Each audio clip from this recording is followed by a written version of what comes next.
button. Good morning again, VAs. This is the third week of the Property VA Masterclass, and let's have a look at the topic for this week. And we have week 3, business support. So business support specifically for clients who are property investors or involved in property investing. That is to say, what I'd like to cover for today are all the, I would say, required and crucial business support knowledge and skills that you as a virtual assistant will need to learn when working for a property investor.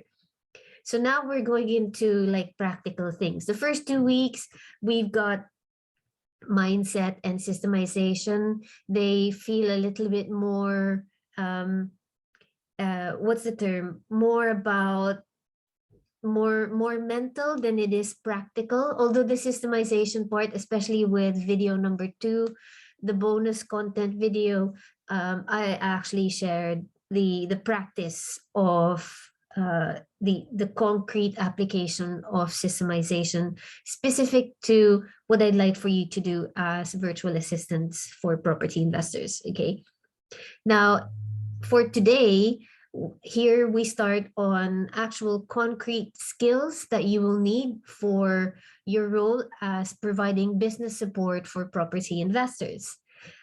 This is going to contain a lot of information, and I'll do my best to pack everything in the time that we have today. Okay, so now it's 3 minutes past 11. Let's hope that we can cover everything today. Okay, and leave enough room for Q&A later on. Right, so this is week 3, business support, specifically for property investors. Typical tasks delegated to VAs, let's have a look at that. Admin work is top on the list. And then we've got lead generation. Now, lead generation, some of you might feel scared about that term because you think it's about marketing. And yes, while that is true, much of the lead generation work that property VAs do for their property investor clients is simply a subset of admin work. It's a lot of data scraping and data entering. Okay, what do you use lead generation for? And take note of this, guys. Lead generation for property investors is about 80% finding property deals. Okay, and 20% would be for other things. Occasionally, property investors have like a supplementary business like coaching or sourcing, or even digital marketing. So they might use lead generation for additional services like finding tenants or finding guests, or finding coaching clients. Okay, but for the most part, lead generation, you'll be using it to help your clients find property deals. Okay. Additional tasks delegated to VAs, property VAs, are customer service. Generally, this will be for tenants or guests for their Airbnb accommodation. Property investors use a lot of local tradesmen and other property-related suppliers like estate agents, letting agents, solicitors, and many other professionals. And so they might use you as their VA to be the coordinator. This could be sending emails to book meetings, sending emails to book viewings, for example. So there. Other tasks, branding and social media manager. Now you don't have to, occasionally it is required that property investor clients may need you to have some sort of graphic design skills or maybe some video editing skills, but it isn't always required, but it would be very useful if you know just a bit of Canva, because Canva already does the work for you. So you don't even need to be especially skilled in like colors and layouts and styling graphic things. Okay, so Canva does that for you. So if you don't normally think of yourself as creatively inclined, have at least or explore at least the platform of Canva, so that you can put in your CV that you can do some very simple and basic graphic design on the platform. Okay, so that would be for branding. Now, social media manager, that isn't necessarily excuse me, that isn't necessarily a creative role. That can be somewhat of an admin and slash marketing role, wherein you look after the client's business pages on the various social media platforms. So whether that's scheduling posts or commenting on, replying to comments on their posts on social media, or just sending out direct messages on social media, that could be one of the roles that, tasks that would be delegated to you. We've got marketing. I do not recommend that you put in marketing in your CV if you don't have any experience, because unlike lead generation and social media manager, the minute you say marketing, you do need to back yourself up with some qualifications and experience, whether that's Facebook ads or SEO or some other kind of marketing roles. Likewise with bookkeeping. Now, however, you can say that you can take over basic bookkeeping. Some of that can be categorized under admin work, such as, for example, receipts, reconciliations, or organizing the transaction report from the client's bank statements. So it's not very specifically bookkeeping work as such, the technical bookkeeping work. So if you say that you can do basic bookkeeping, that will fall under admin work. The client can, for example, assign to you the task of creating invoices. Okay, so you don't need, sorry to the bookkeepers in the room, you don't need a very technical background in bookkeeping to say that you can do some basic bookkeeping. All right. So that would be the first topic for today, typical tasks delegated to VAs. Now, here's a very important section, what VAs can and cannot do. Property investors specifically require tasks and what's the term, kind of decision making, okay, that they forget that they've had training to do those decisions, whereas you as their VAs don't. But you won't know that because, quote unquote, you're just the VA. And culturally, as well as Filipinos, we don't know very much how to say no, okay, to and to our clients. If they ask us to do something, you'll say yes, wouldn't you? So I'm here to just guide you to know what tasks you can and cannot do. And if the client asks you for the tasks that you cannot or shouldn't be doing, how you can gently communicate that back to your client. Okay, so here's a list of VA-able tasks, as I like to call it. If there's a checklist, great, that's a VA-able task, whatever it is, whether that's customer service, marketing, branding. Okay, checklist means that you've got a set of guides and rules to help you carry out the task without you requiring to make any judgment calls. Okay, I'll give you a specific example in this one later on. Instructions. Now, instructions means there's step 1, step 2. That is to say, you eliminate guesswork. Okay, so if the client gives you a task to do and there are no instructions, just go back to your clients and say, could I have detailed steps for me to carry out the task that you'd asked me to do? Okay, because what you don't want to happen is that you feel too shy, too jahe to ask the client for clarification, and then you do the work anyway, and then it involved a lot of guesswork on your part, which, as we know, guesswork could easily mean mistakes. Okay, we don't want that to happen. So ask for clear instructions from your client. And then we have templates. That is to say, when you've got templates, the task becomes repeatable. So whether that's templates when sending out and replying to emails, there's a template for this kind of email, there's a template for that kind of email, then that task becomes repeatable. Okay, so again, these are indications that the task is something that you can do as a VA. Okay, VA-able tasks, checklists, instructions, and templates.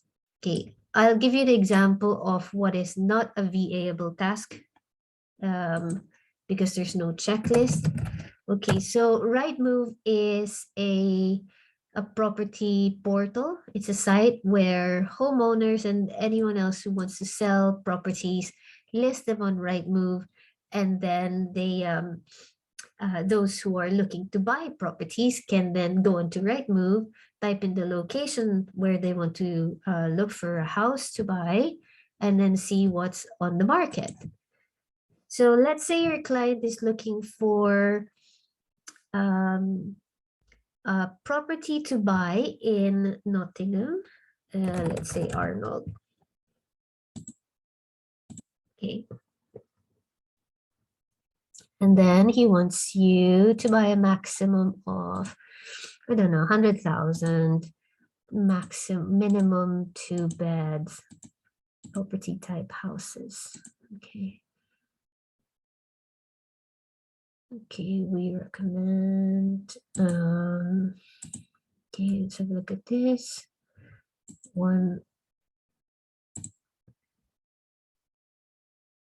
Okay, 11 search results. Okay.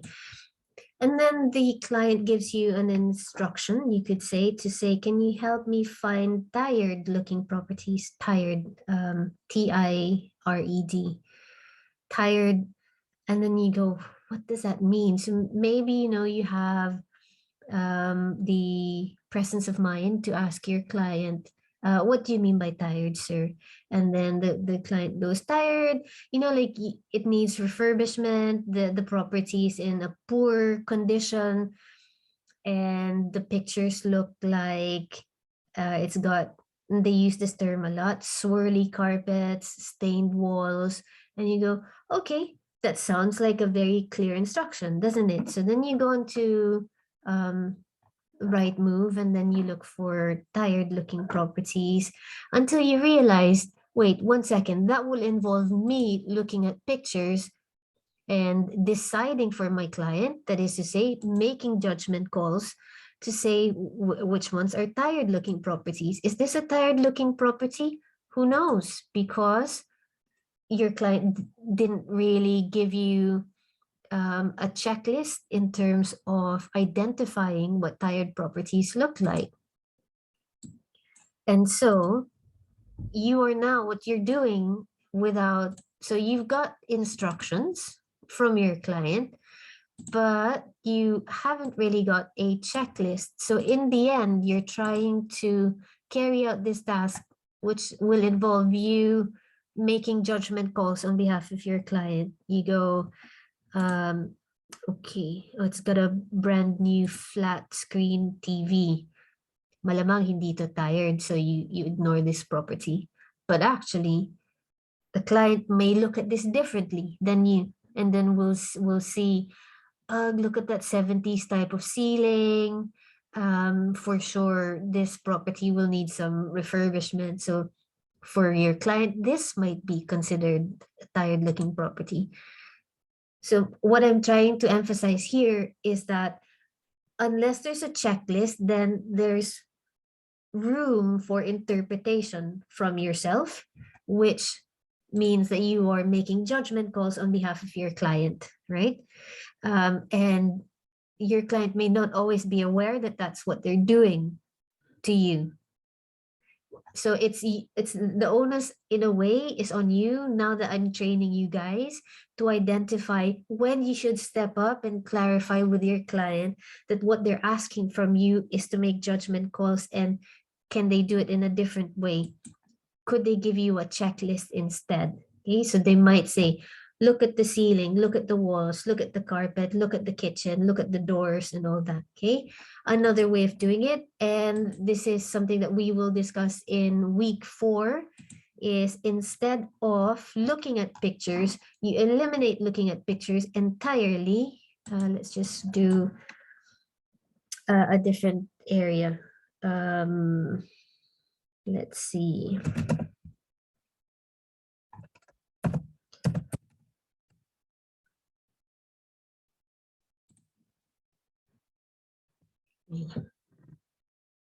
Got 14. No. Sorry, guys. Let me just get a new location for you. So I want more results. Minimum price. Okay. Okay, so what your clients can do instead,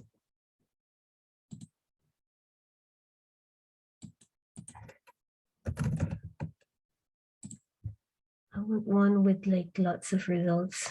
Okay, this is much better. Okay. Where was I? So just to recap, I am explaining to you what VAs can and can't do. And a hallmark of VA-able task is that it's got checklists, it's got instructions, and it's got templates. And for checklists specifically, as a very concrete example, when finding tired-looking properties on Rightmove, if a client simply just says, can you find me tired-looking properties on Rightmove, then it's open to interpretation what tired means. Okay, so a client can instead, and you can help prompt your client by going back to them and say, could I have a checklist which will help me identify tired looking properties?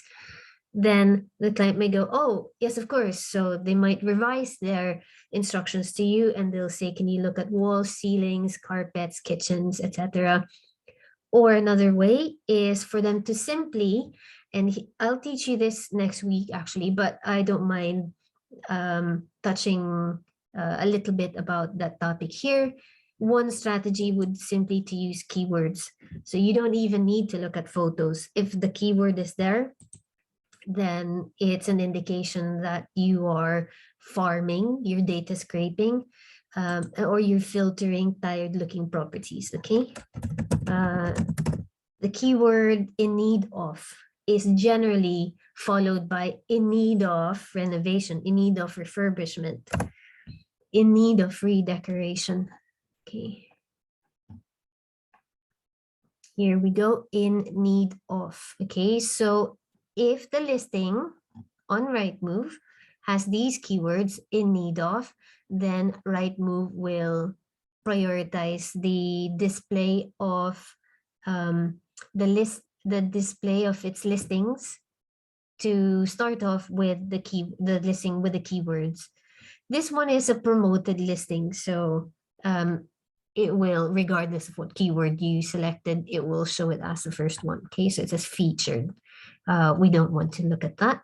Instead, we want to look at the listing with the matching keyword. And this one says in need of, exactly as we had typed in the keyword section.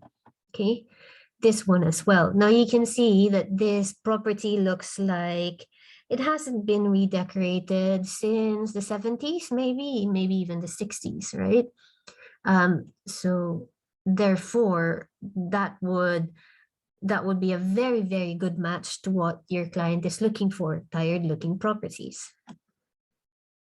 Now, similarly, you've got this one. Now, to you, this property may not look like a tired looking properties. If we had something like this in the Philippines, you'd be like, Manda is a really nice looking kitchen.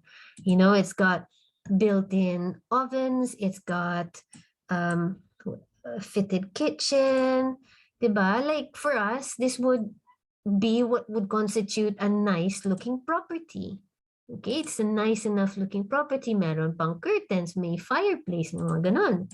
So, you know, I'm not trying to what's this, make judgments on anyone's tastes, but again, this is why I say that you are asking, sorry, not you, but the client will be asking you to make a judgment call if there is no checklist. Now, I can guarantee you, no matter what this looks like to you, this is what would constitute to your client as a tired looking property. Okay, these kitchen cabinets look at least 20 or 30 years old, kind of yellowed, tired looking carpets on there, swags that are dating this property back in the late 80s, early 90s perhaps, and lighting fixtures that have seen better days. Okay.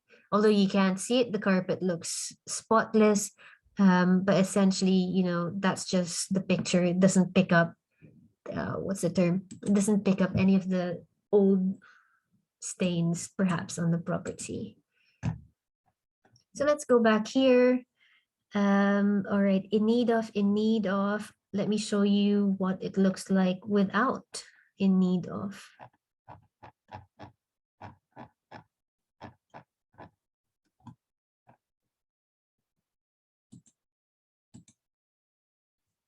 Okay.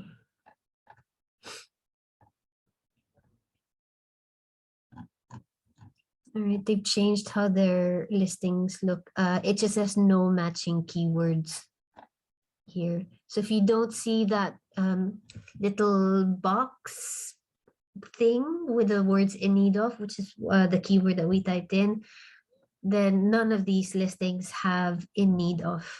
Okay. Presumably, now that means that these are properties that are fairly new and decorated. Other keywords that we can use for finding tired looking properties would be, let's say, quick sale.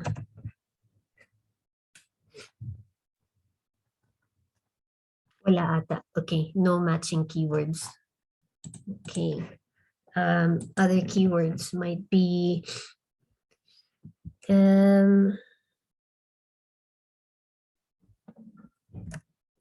modernization with an S, not a Z.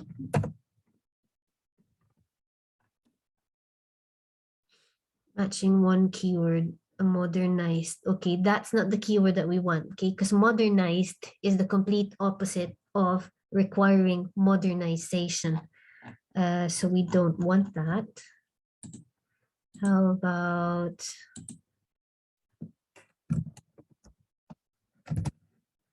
placing? No matching keywords. Okay, not for these listings anyway, but definitely the keywords in need of will mean that you will not need of making judgment calls, and instead you simply have a checklist-based instructions from your client in order to perform tasks. Okay, so yes, this is definitely a very, very good thing to keep in mind in whatever task your client is asking you to do, to make sure that it's VA-able. Okay, what is VA-able? It's got checklists, it's got instructions, and it's got templates. This touches base on what we covered last week in systemization. Okay, that we always need checklists, instructions, and templates. Templates, not always, because not all tasks will involve templates, but definitely checklists and instructions should be, I would say, almost a requirement for carrying out the tasks that you need to carry out. Okay. Now for the main part, I've actually prepared a presentation on this one. Okay, so I will move on from using Notion to talk about the topics and instead do a prepared presentation for you guys. So let's go ahead with that one. Okay.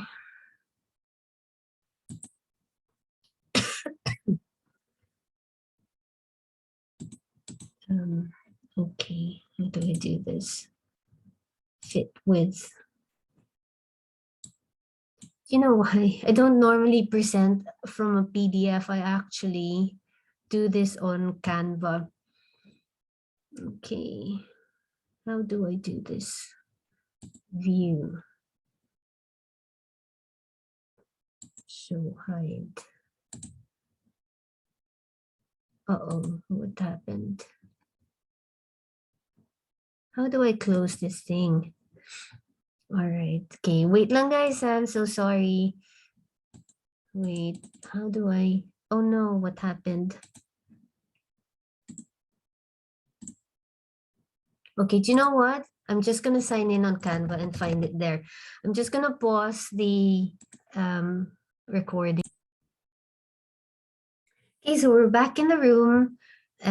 This is today's main bulk of the presentation. So what I just covered in terms of tasks typically delegated to VAs and how to identify VA-able tasks, that's just to give you background of the actual tasks that and skills that you will need to learn as a VA if you want to work for a property investor, okay?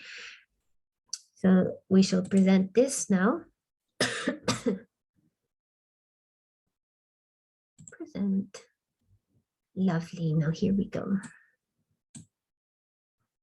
All right, so this is the Property Investing for VAs 101. Specifically, we'll be talking about concrete and actual skills that you will need to A, be familiar with, and B, have more than just a basic understanding, okay? But of course, the only thing I can cover for today is the basic understanding.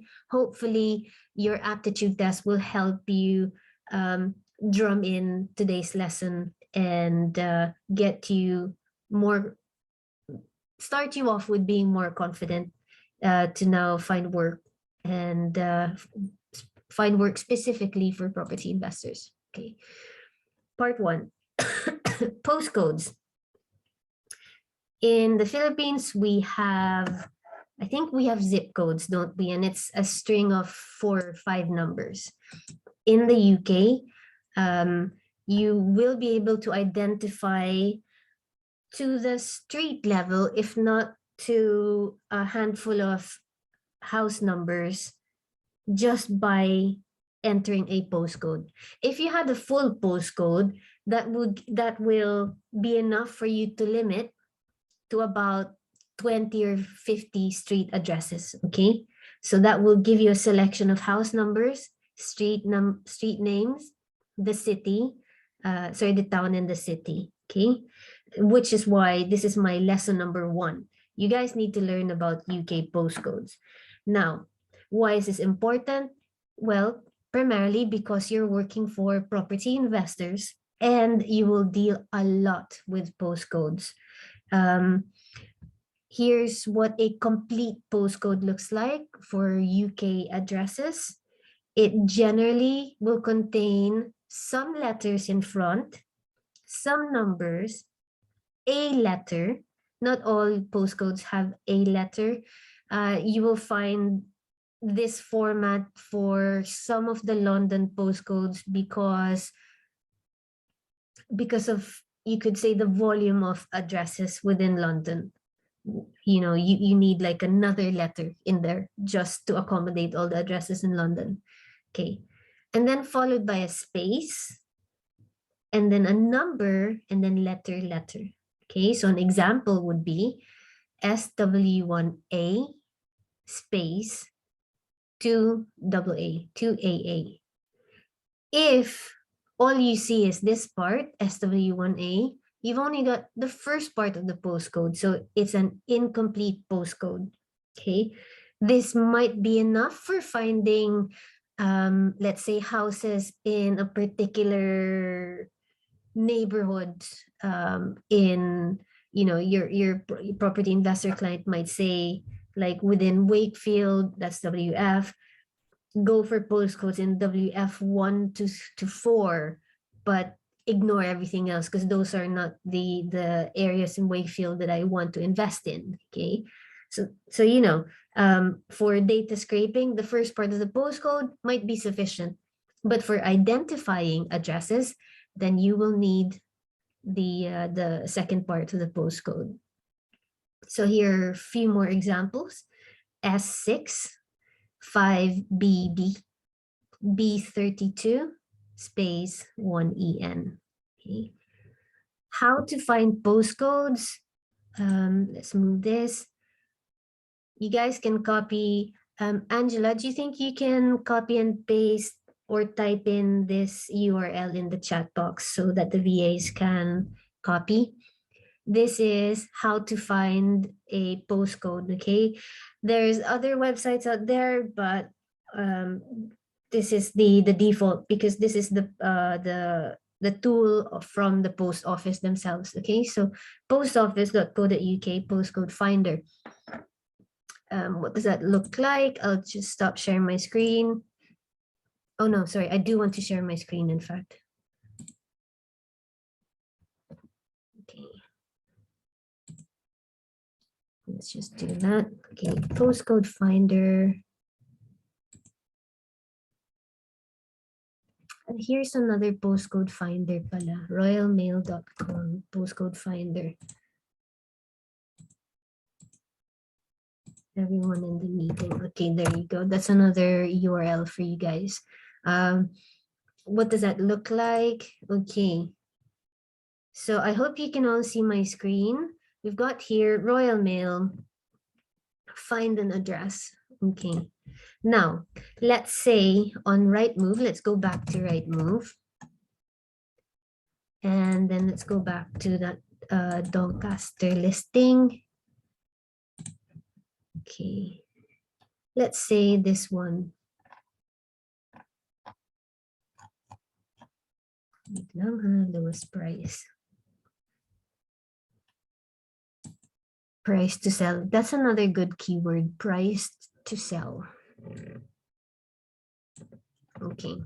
When you go into Rightmove and then you find the listing, you are given an incomplete address. Okay. So if your client wants you to data scrape listings on Rightmove, tapos you put it in a spreadsheet with the address, you might think that this is the full address. It's not. Okay. Why is it not the full address? Because you've got the street name, you've got the neighborhood or the town, and then you've got the city, or this might be the county. No, this is the county, South Yorkshire. This is the city, that is the neighborhood, and that is the street address. But what is the street number? Okay, so let's assume just for the postcode finding, okay, because we're trying to find the postcode, not the house number in this exercise. Let us say that this is number 5. So immediately what you see here happening is that if you've got the complete street address, the complete street address has the number of the street and then the street name itself. And then you've also got the town. Without the town, let's see if it can find. Okay, in this instance, yes, it can find it. Siguro wala nang ibang Elm Green Lane sa UK. But imagine if it was here, Main Street. You can see here all of the number 5 main streets in the UK are all listed here. Okay, but let's go back to that address. Now we can see that when we type in 5 Green Lane, Conisbrough, and then it just completes it for you, Doncaster DN12 space 3 Juliet Alpha. All right. If we reverse this process, we've got this one. All we've got is a postcode, and then it will tell us, okay, we found for postcode DN123JA, that this is the street address that you're looking for. Okay, but it cannot select the actual house number for you because you didn't put it in the search box. So you'll have to check it for yourself. Which one is it? All right.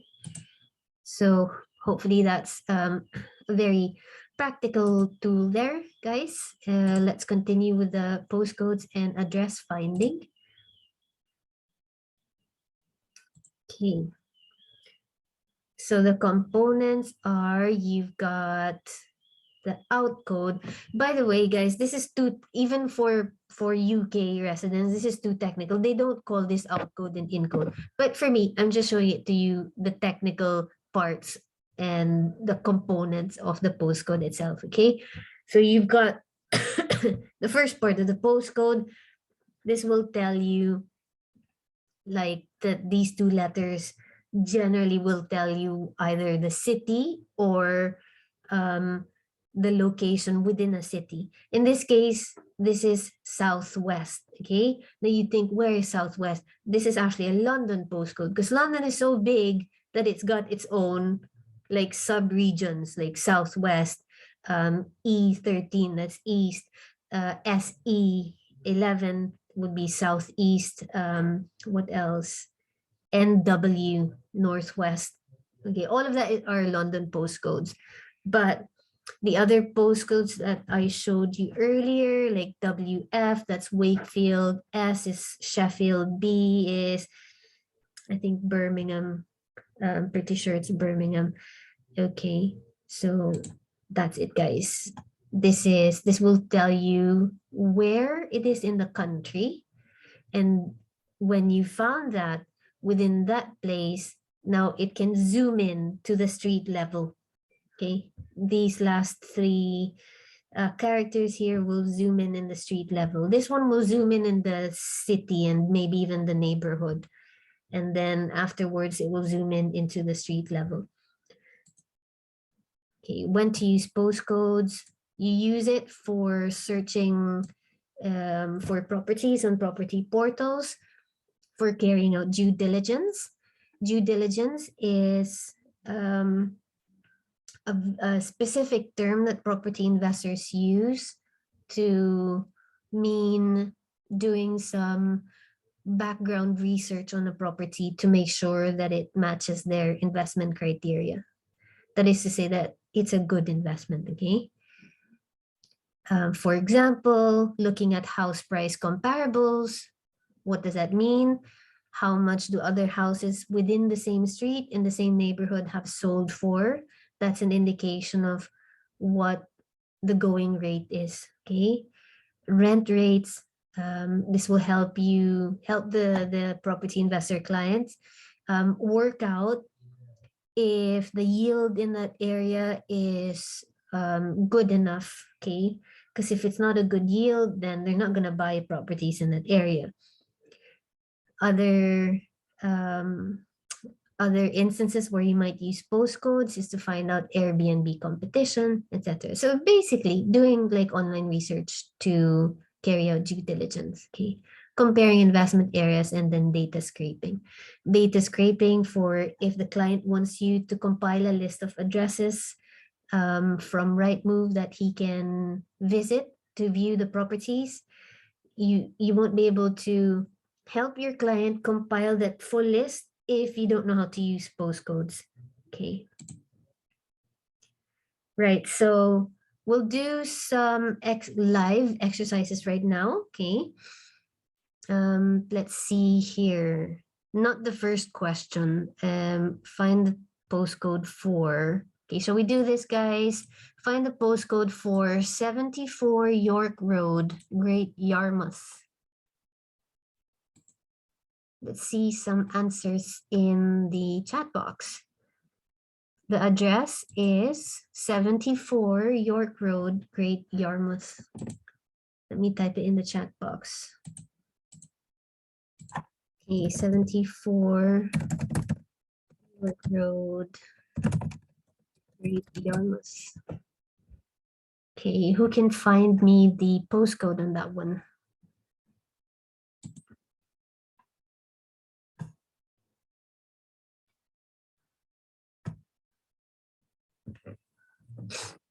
Okay, I'll give you guys a couple more minutes.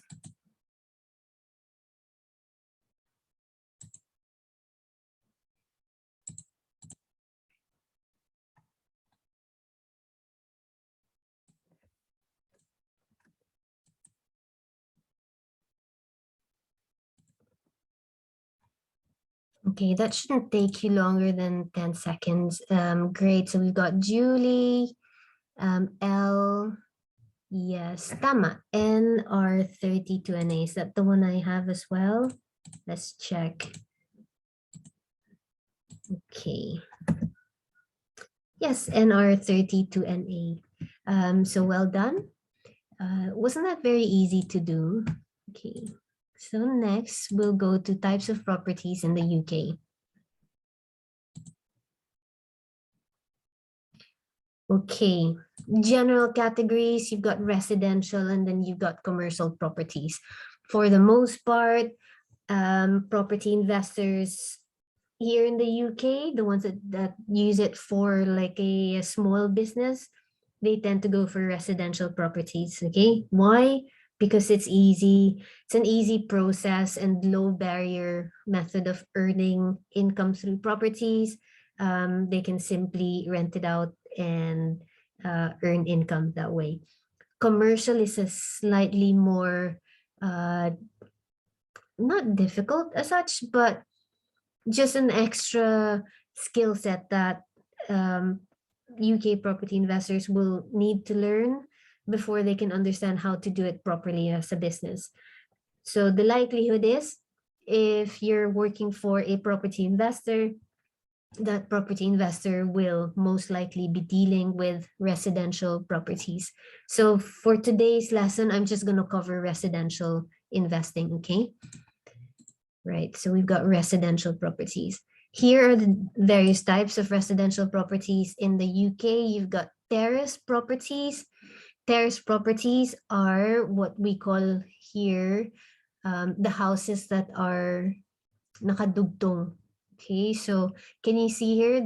That is the front door of this property, which means that it shares on either side a wall with another property. So this door belongs to a different house and is not owned by the same, maybe they might be, but it's in a different title than the person living here, the house where this one is.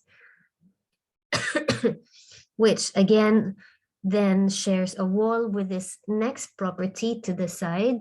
But the doors are kind of arranged in a different pattern.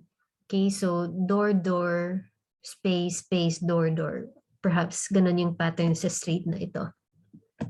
Compare that with semi-detached. Semi-detached, nakadugtong pa rin, but only one wall instead of both walls, okay? Of course, for terrace properties, at some point, the dugtong stops, okay? Then that's what you call an end terrace. Okay, an end terrace is one where it's still a terrace property because it's in a row of terrace houses, but it only shares one wall because it's at the end of the street. Okay, a semi-detached, as the term indicates, it's not quite detached. This is a detached house. It doesn't share any wall with any other property. It stands on its own. It's fully detached, whereas this one is only semi-detached. And I don't know why, but this is like a particular UK type of property. There doesn't seem to be any sense. Why didn't they just make a detached property? I'm not so sure. They're trying to save some kind of space, and hence it's a semi-detached, okay? It shares one wall.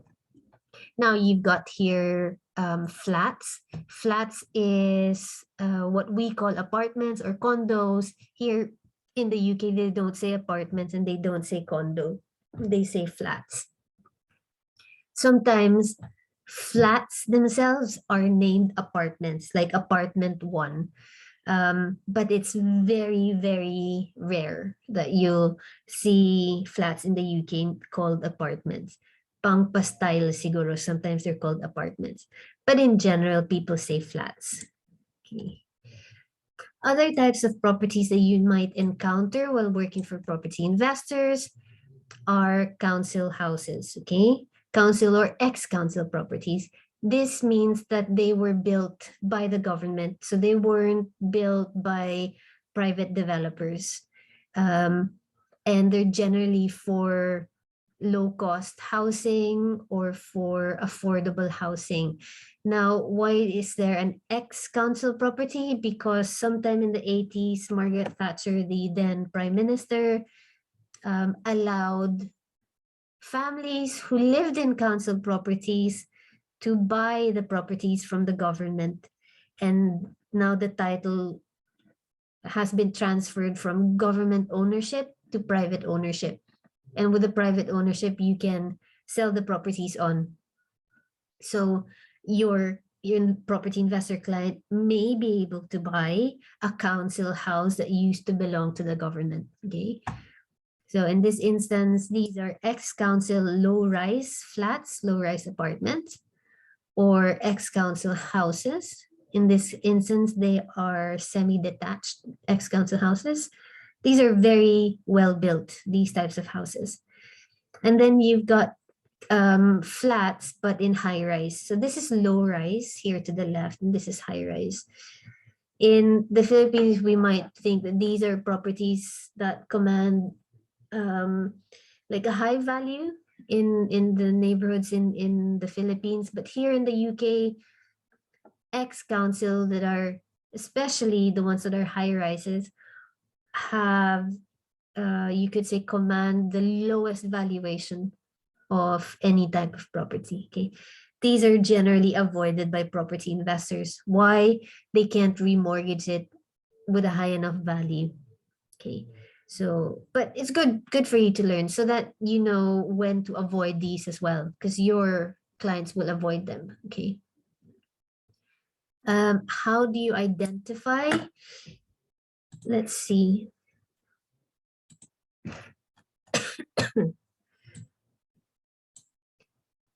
Back to search results.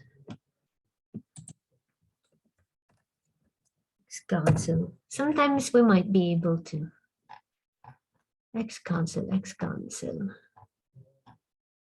No matching keywords. Okay.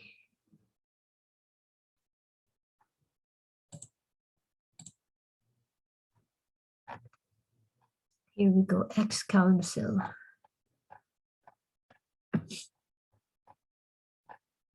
Can we find anything else? All right, it's just matching one keyword and then the rest is no matching. Okay, well, there you go. We've got one that's matching ex-council. Okay, but we want flats, don't we? So that we know what that looks like. Flat.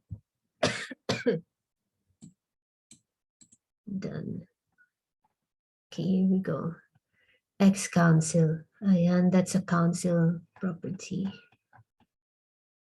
Is that ex-council? No. So there isn't a lot. I don't think there's a lot in the market anyway. But that's it. Just so you guys know that there are properties out there that are ex-council and you may want to avoid them. Okay. Okay, moving forward, what do we have? Other terms that you might hear when looking for properties for your clients. We've got bungalows, same meaning as what we know bungalows to be in the Philippines. But here in the UK, generally bungalows are for older type of residents, like for retirement. It's generally in neighborhoods where the median age is, I don't know, maybe 70. Yung mga ganon type of properties. Okay. But property investors like them because with bungalows, because bungalows mean it's only one floor that you can build on top. Okay. Especially if there are other houses in the neighborhood where the bungalows have been converted into 2-floor or 2-story properties. Which means that for a little extra investment, the investor has doubled the value of the property just by the fact that it put a second floor on top. Okay. New builds is what it means. New properties, mixed use or residential commercial properties. That generally means that there's either a store or a restaurant or a takeaway at the ground floor, and then there are flats above the ground floor, which is commercial. The flats above are used as residential accommodation. You've got HMOs as well. HMOs are houses of multiple occupation. We shall discuss this further, I think, in the next few slides. Build to rent, also called B2R, okay, because that's B, build to rent, to R. Developments are developments where they're generally high rises, and then they are not meant for selling off, like you buy a flat or you buy a condo. Instead, they are meant to be retained by the developer and instead let out, okay, rented out. There's also student accommodation. They are generally around university cities like Leeds, Sheffield, where else? Birmingham, Manchester. Okay. Okay, part 3. So we've got part 1, postcodes. Part 2 would be property types. And then part 3 is understanding property strategies and tools. Okay. Okay. Right, let's get into it. Common property investing strategies. I know that these sound like very boring topics, you guys, but it's really so crucial that you nail this down, because you will be an extremely valuable asset to your clients if you, as a VA, can claim that you understand these things already, okay? That you at least have you have the knowledge to say that you know what rental income means, etc., okay? And hence why I require that you complete an aptitude test, because that gives me confidence when I invite you to the recruitment drives, when I say that these VAs have been trained, these VAs have at least a basic understanding of what you as a property investor, the clients that is, will then be secure in the knowledge that the tasks that you can outsource, that you delegate to your VA is in the right hands, okay? So here we are, common property investing strategies. That is to say, what is the business model that your property investor clients might be utilizing, okay? So you're working for a business owner. That's all it is, okay? And their business happens to be property investing. And within property investing, they have chosen either one or a select number of income or business model, okay? How are they earning income from their business, which happens to be property investing? So you as a VA, it would help if you understood what their income or business model is. Okay, the first one, which is the most basic one, is that they are earning rental income from their properties. That is to say, they're acquiring properties which they rent out. And when they rent them out, the people who stay in those properties then pay them rental income. So that is a very basic business model for the majority of property investors out there. Another business model would be flipping.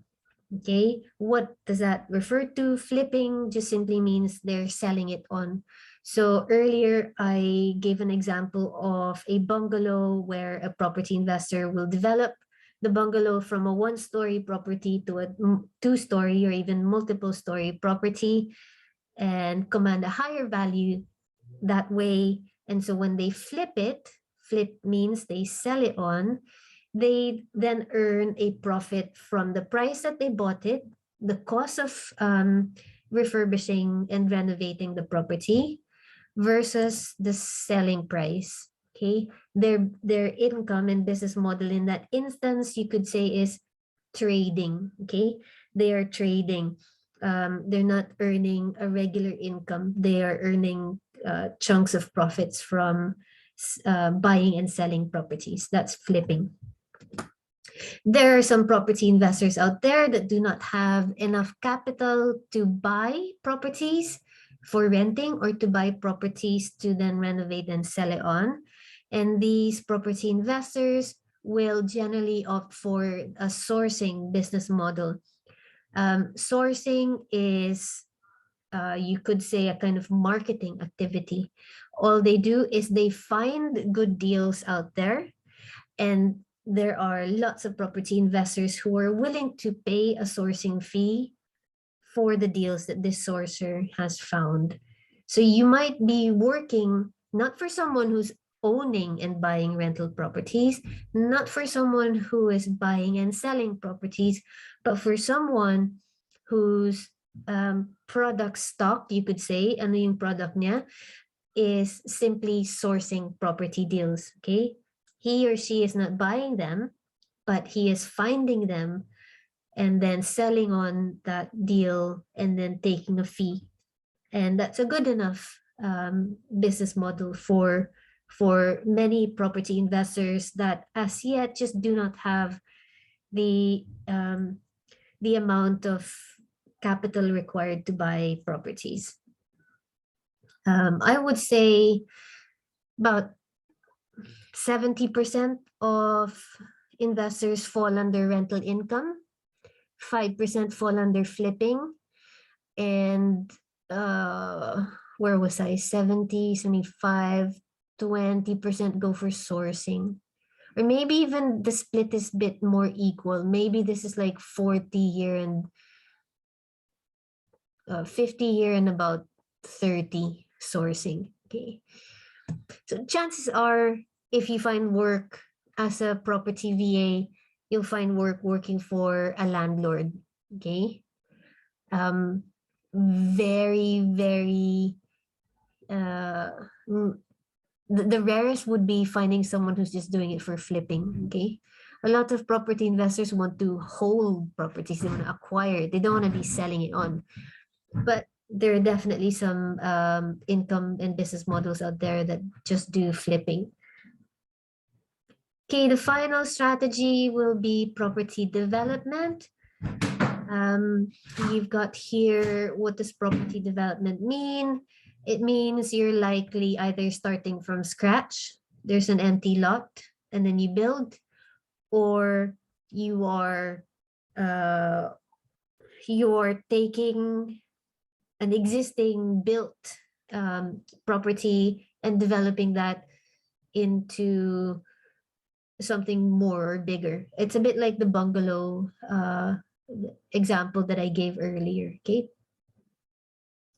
Okay. Property development, there's only a very, very few business owners out there that do this as a strategy.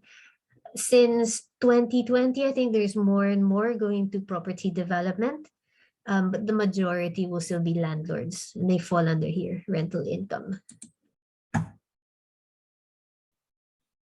Ay, ito pala yung explanation. I had a separate slide. Okay, rental income, when you buy or control properties in order to earn monthly rental income. Okay, and the income is the difference between your monthly expenses and the rent that the landlord is receiving. Flipping is buying or controlling properties in order to sell it on, and then you earn from the difference between your initial outlay, so your initial costs, okay, and then the sale price. So what you're earning from is the capital appreciation. Sourcing is charging for the service of finding deals for other property investors. Property development is buying or controlling properties with the goal of adding value by developing the property. Exit is either refinance or sell. You might be wondering, what does this mean, controlling? Diba? Don't you just buy the property and then do with it what you want to do with it? The simple answer is yes, of course. The majority is when you're a property investors that you buy a property, okay? But there are some quite creative ways of doing investing in property without having to buy them, without having to use your own money to buy. And that would be controlling. Now, control means that the property investor has acquired the right to buy the property. Okay, so that homeowner is not able to sell it to anyone else but your client. For example, as an example, okay? So your client controls the property. He's not parted with money to buy the property, but the homeowner is happy to give the right to this property investor to buy this property in the future. Okay, how does that work? In terms of property development, for example, in the UK, we have a thing called planning permission. Okay, we can't just build anything anywhere. You need to go to the planning council and apply and let them know that this is what you want to do with the property. The council may come back to you and say, yes, we give you permission, or no, you're not allowed to build there with the plans that you've got. Okay, so while the project is in the process of gaining permission or acquiring permission to build on that property, your property investor client may negotiate with the homeowner and say, we will buy it at this price if we get permission to build on this property. If we don't get permission, then we're not buying it. And the homeowner might agree to that because let's say your property investor client has offered a higher price and they're happy to wait. Okay, and then they go, yes, we're happy to agree today that you will buy it in the future if so and so happens. So that's control. That's an example of controlling properties. An example, okay, so going back to each of those strategies, examples of property investments that earn rental income. So these are the types of properties that your property investor clients will ask you to help them look for. Single buy-to-lets. In the UK, when we say rent, we say let. We don't say rent. Generally, we don't say rent. So buy-to-let is you buy a house to let. So you don't buy the house to live in. You buy it so that you let it out to someone else. Okay. Single means it's a single family or a single couple or even a single person who will live in that property. Compare that with an HMO. HMOs is or HMO stands for homes in multiple occupations. No, occupations, sorry, occupation lang pala. Homes in multiple occupation. In the Philippines, we call that boarding houses or lodging houses. Diba? You live in a property, in a house where there are other tenants in the property. Okay. But in the UK, the regulations are very, very specific. So this would mean, like, for example, they'll need to have separate rooms with a minimum room size. In the Philippines, it's not so regulated. Like you can have one room, tapos there's four ladies boarding in the same room, maybe. Okay, in the UK, bawal yan. Right. So here we go. And then the third kind of property that will earn a rental income are service accommodation properties. In this case, you are not you, but the investor client is not using it so that someone will live in there permanently or semi-permanently, but instead they earn rental income from holiday lettings. Okay. So people who stay there for a holiday or for work, transient working accommodation. So that's what service accommodation means. In other words, this is what we call Airbnb.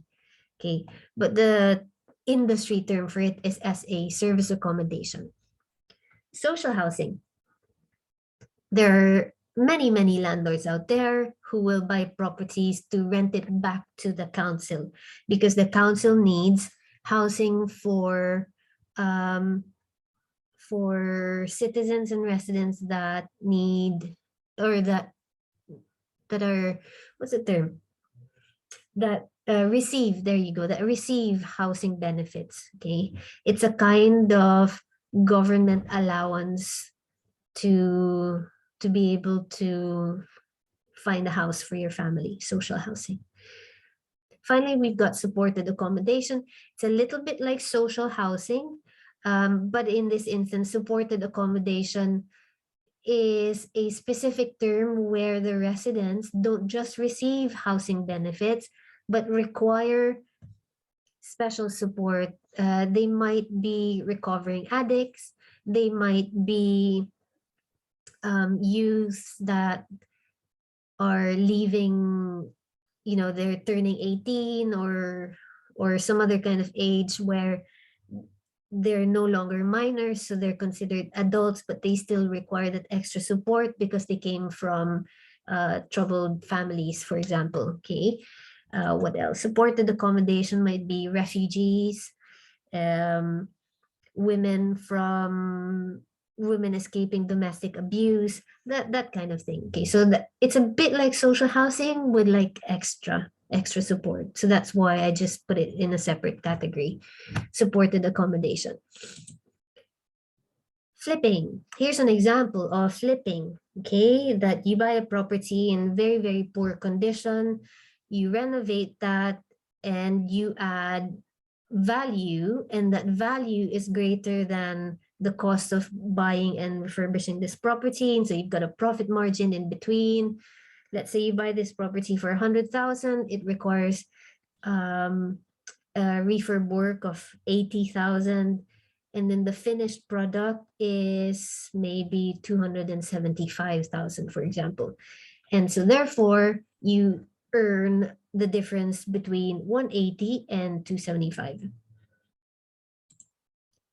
Okay, sourcing.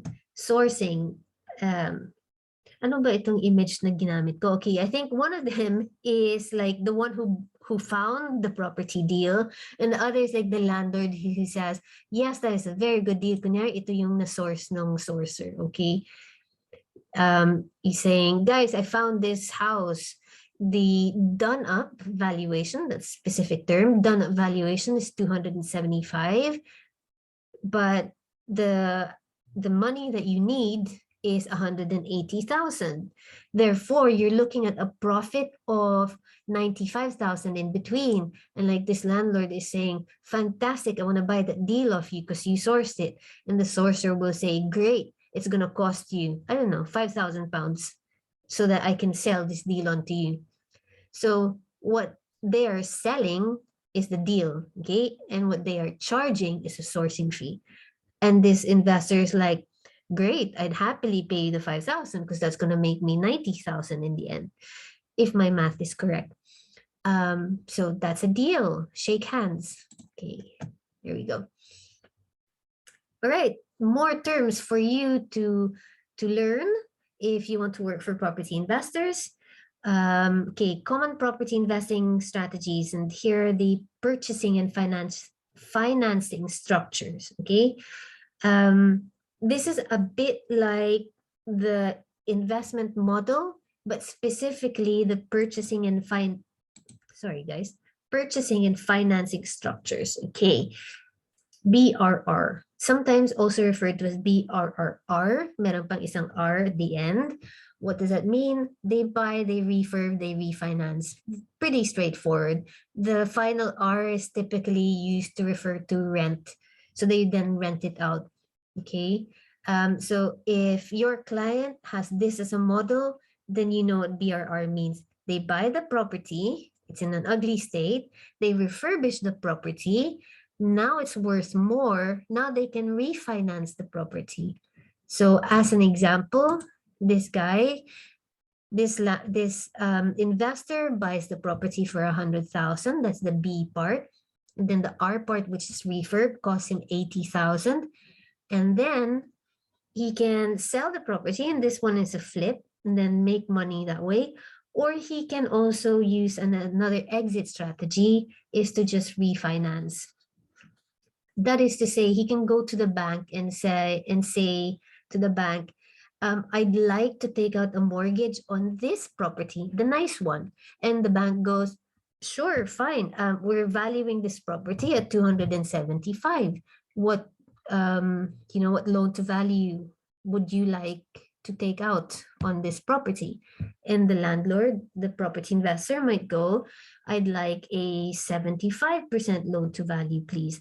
So whatever 75% is of 275 is the loan that this investor will get. Let's see. Let's do some calculations here. Okay, 275 is the done up valuation. Multiply.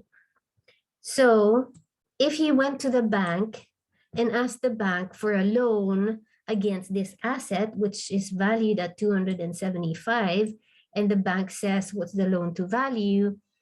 That is to say, hindi naman 100%, diba? 100% yung loan against the value of the property. There's a time, yung mga 2008, mga ganun, 2006, just before, I don't know how old you guys are, but I'm gonna assume you're at least 20 years old, okay? So you were likely there, at least alive, when the last global housing crash happened. It happened, some parts of it happened because the banks were loaning on like very, very poor assets, but also because they didn't put a buffer. Like they would loan 105% of the value. So the house is valued at 275. Tapos, if you have a house that's valued at 275, and the banks will say, wait lang. Paano ba ito? Wait, times, ito pala, 105. So you have a loan for 288,750 on an asset that is valued at 275. So no wonder the crash happened. But never mind. I think the banks learned their lessons there. So now they lend you on an asset with a loan to value of 75%. So that is to say you have to fork up the 25%. But in this case, the investor already owns the property, okay? He's bought it for 100,000 with a refurb of 80,000. So 180. Naka-pocket pa yung investor ng ganyang money. 26,250, okay? So I hope this is not too technical for you guys. I'm just explaining to you the purchasing and financing strategies, okay? In general, your property investor clients will not require that you understand this, okay? They might give you a spreadsheet that already has all of these calculations. Yan, naka-preset na yung formula doon. Tapos ikaw na lang mag-plug in ng mga purchase price, yung mga ganon, okay? But it's good for you to understand, nevertheless, what this means. So, shall we go back to this? BRR, the investor buys it at X price, refurbs it for an additional Y price. So X plus Y is the total outlay. And then, i-refinance niya sa other end of it. Okay, either refinance or i-sell niya. Okay. Now, what is PLO? PLO stands for Purchase Lease Options. Now, BRR is very technical, but it's very straightforward as well, right? So parang, as an example, that would be, wait, by the way, guys, can I just get a hands up from the group just to show me that you understand the BRR? Or do you want me to repeat? So, yes, Rachel, thank you. Who else? Who else feels pretty confident. Okay, Chelsea, salamat. Am I gonna assume everyone else needs me to repeat that bit for now? Harry, salamat. Okay. All right, so hands down muna, guys. Okay, thanks, Carmel. Can I see hands in the group? So hands down, hands down. Okay, hands down muna. Rosalinda, if you don't know how to do hands down, just go to reactions and then type on the hands up again. Okay. So hands down muna, guys. Can you please tell me who wants me to explain it again? Hands up, who wants me to explain again what BRR model is? All right, so wala naman. Okay. L. All right. L and Macrina and Julie. Okay, thank you. I'd rather that I explain it again than think na you guys understood tapos hindi pa pala. Okay, so this is the one that we discussed earlier is like a business model. That is to say, how is your client who is a business owner, but the business just happens to be property investing, how are they earning money? And the answer to that is, ito yung mga typical typical business model that they might be utilizing, okay? You've got those that earn income through renting the property out. There are those that earn money by selling the property, and those that earn money by finding properties, and those that earn money by developing properties. So this is the business model, okay? Now, within the business model, merong ways of purchasing and financing, okay? And this is crucial to understand because a lot of the work that you will be doing, so this is just the business model, okay? That's just like the title, you could say, right? Pero ito talaga yung work wherein you as a VA, you will be required to help and provide business support to your business clients, okay? Business clients who happen to be property investors. So it's really good that you understand what these purchasing and financing structures are, because the work that will be delegated to you will generally be found in this like space, okay? So BRR is a way of buying and financing the structure, buying and financing the strategies that your clients are selecting, okay? They might be doing rental income, flipping, sourcing, property development. Let's go back here. Okay. As business owners and as investors, your clients will be thinking about the capital that they need and how they recycle that capital, because otherwise it's not a business, okay? If they're in there to not make money. So I will use as an example, not houses, okay? So that you can just imagine, okay, I'll just translate that to houses, but actually it's just any other way of running a business. Okay, let's think about dressmaking, okay? Dressmaking, you buy the materials, so yung tela, yung thread, yung zipper, buttons, lace, mga ganon, okay? You're buying it, and then you are refurbishing. In this case, you're building it from scratch almost, okay? So now you're using the tela, everything else to make a dress, okay? Now, when you bought those materials, let's say it costs you 100 pesos. When you now finish that dress now costs, you can now sell this dress for, let's say, 800 pesos, okay? So your exit on that one is either in this instance, you're selling it, okay? So now you made 700 pesos on that one.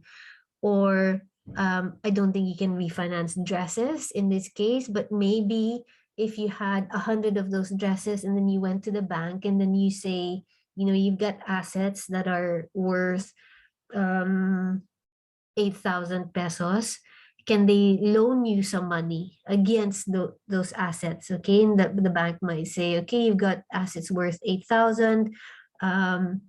We will loan you, I don't know, 2,000 pesos, for example, on that one.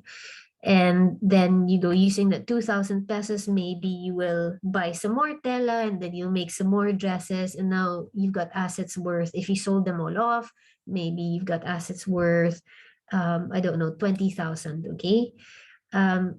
Is that a useful analogy, guys, by refinance? So in the same way, what your clients are doing is buying something that is worth X amount. In this case, we'll say that the property is worth 100,000, refurbishing that property, and the cost of that refurbishment is 80,000. So the total cost is 180,000. And then refinancing that property. At the end of it, the property that was 100,000 and the investor had to refurbish at a cost of 80,000, but at the end of it, it's now worth 275,000. So that property investor can then refinance the property at 275, okay? Is the question more on the refinancing bit? Let's hear from, who was that? L. Okay, let's just... Julie, ano po yung question mo, Julie? Can you unmute yourself? Ask to unmute. Okay. Or L, ano yung question mo kanina, L? I really don't have a question. I just didn't get the hang of. I'm still trying to get the hang of it for the that part, because my internet is slowing me down. Okay, no worries. So hopefully that explanation was clear naman, no? Let's share my screen again. Okay. So that's the BRR. Let's go to PLO. PLO is purchase lease options. I briefly described earlier the concept or the idea of controlling properties, okay? That is to say, you've not bought the property, you've not purchased the property, you just sign the contract, you and the vendor, you sign the contract to say that you can buy this property in the future, but not today. And also that contract will say that only you can buy it, no one else can. So what you're doing is you're just, you literally that you control the property, okay? It's not yet yours, but no one else can buy it either, okay? That is controlling the property. That is the main concept for this purchasing and financing structure, which is purchase lease options. You have the option to purchase the property, and in the meantime, you are leasing the property. That's what it is, okay? So what this means is, no, while you have the option to purchase the property, you and the vendor are in a contract, okay? That the vendor can only sell to you because you have the first option to buy the property.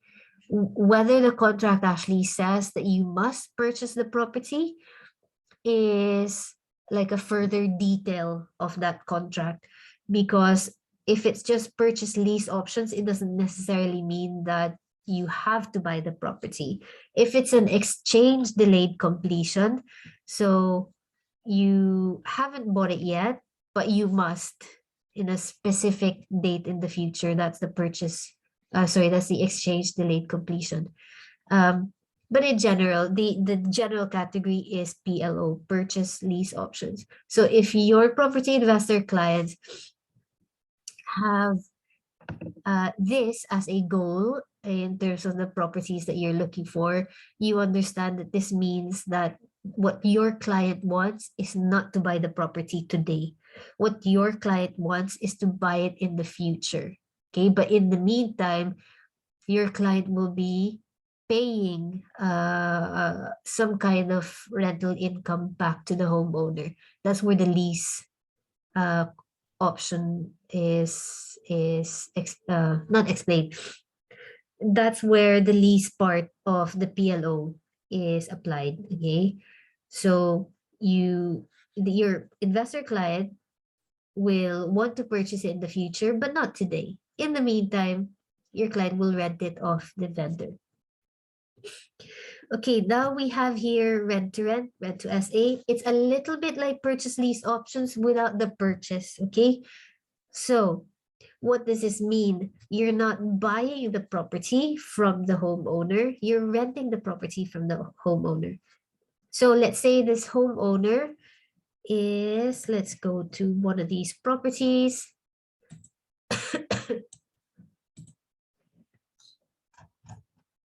Okay, rent.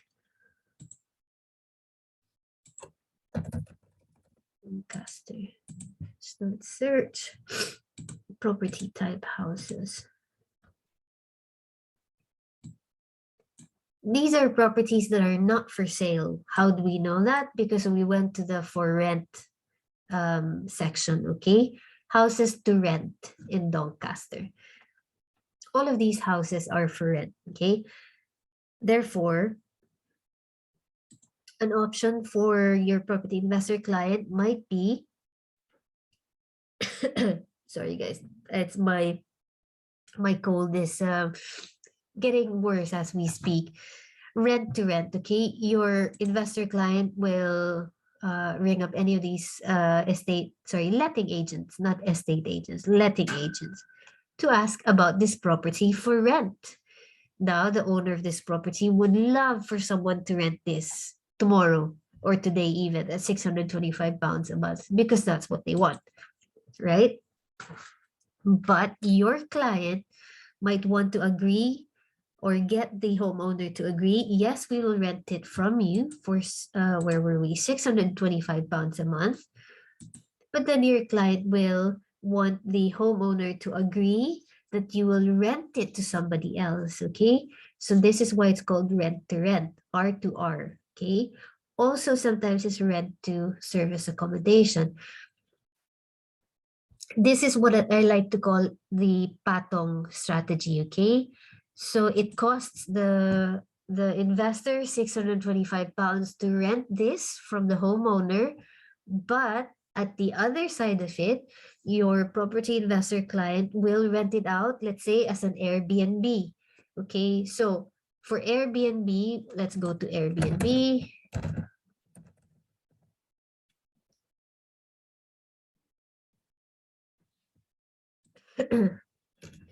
Where is this?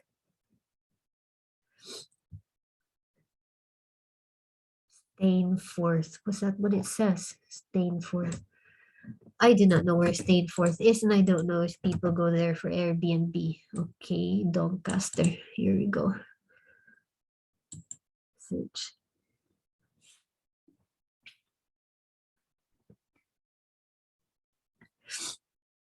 All right. Does it say the price?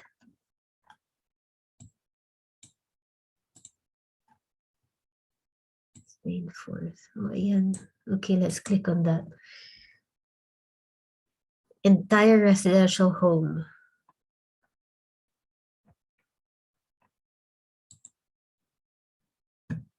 This one is, I cannot see the price. Am I just blind or what?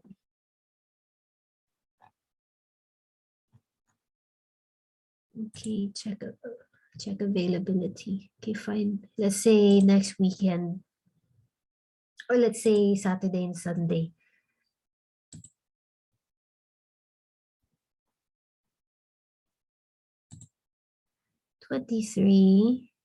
Sorry, 29, checkout 30. Okay, 98 pounds. Okay. So if I'm gonna say that's an average, right? So if it's 98 pounds a night, there are 30 days in a month, and let's say 50% occupancy, so times 15 instead of 30 days. Kunyari lang, it's half of the month, okay, is occupied. The other half, it's vacant. Walang guests that will stay. So that's like their the profit margin that they want to go after. Okay, what do we have here? 1,470. So can you see, guys, if this investor will rent from the landlord at 625 pounds, which is, you know, for the one who owns this, is the one that will earn them rental income. Remember, they're landlords, so they need to earn rental income. 625. If it's 50% occupancy at 98 pounds a night, your client from one property could be earning 845 pounds a month from just one property. This is an example. I don't know if it actually will, you know, go for 50% occupancy and at 98 pounds. Maybe let's change the dates. If it's not a weekend, if it's midweek, let's see how much that's going to cost. 25, checkout 26. Ganun pa rin, 98 pounds. Okay. Tama ba? 25, 26. Oo. Okay. Can you see how that's a business model, guys? Yeah, 845. So where were we? That's rent to SA. Rent to rent would be that instead of a family living in that whole house, so it's 625 for one family to live there. If this is an area where there are HMOs, how many bedrooms is this? 3 bedrooms. Okay, so let's do some live calculations here with you guys, okay? Spare room.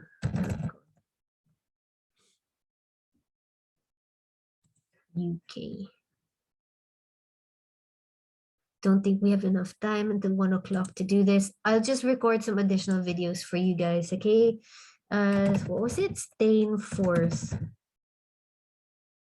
Tama ba? Staying forth. Well, let's see.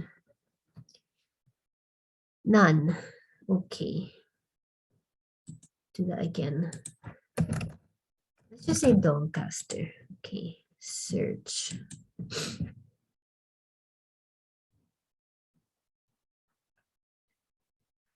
$105 per week. 175. 105. Let's say it's, let's see the average. 75. Okay, let's assume 75. Okay, 75 times 4 is 300. Okay, and there are 3 bedrooms. Multiplied by 3 is 900. And then the cash flow is 625 less 625. So for your investor clients, the cash flow is 275 pounds a month. Okay. Do you see where the business here is, guys? So yung monthly outlay ng client mo is 600. Of course, there are other expenses. Okay, so I am simplifying it a bit. 625. Okay, that is the cost to your client for renting the property out. It's 625. He doesn't own the property. He's just renting it from somebody else. But what he's agreed with the landlord is that he will then sublet it to other people. Okay, so he's going to sublet it to those who are just looking for rooms, and then we're looking at pessimistically 75 pounds a month, a week. So 75, what did we say, times 4 times 3 bedrooms. Okay, it's 900. It's even possible there are 2 reception rooms. Okay, reception is what here in the UK they call like a living room. Okay, so living and dining are both reception rooms. So if there's 2 reception rooms, the investor client can even convert one of the living rooms in front into a bedroom. And why not? Okay, so now you're looking at not just 300 times 3 rooms, but 300 times 4 rooms. Okay, so it's 1,200 is the income, the cash flow, no, not the cash flow, sorry, the rental income that your client is receiving a month less the rent that he has to pay the other landlord. So now his cash flow is 575. Okay, that's not a bad business model. Okay, that's rent to rent R2SA. Title splitting. Now, title splitting is another financing structure that I can explain a bit further to you guys. Title splitting is, where shall we do this? Okay, back to right move. Where can I give you an example? Let's go for, let's say, Glasgow.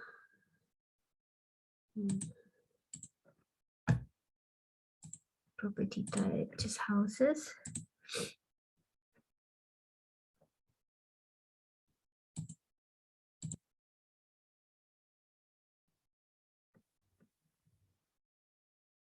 Okay.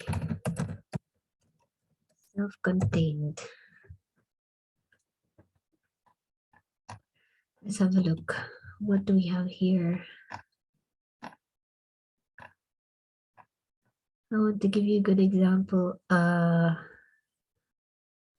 right. Okay, so this is a good example.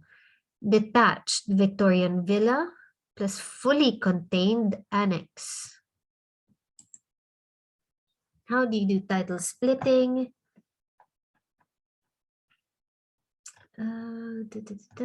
Self-contained annex.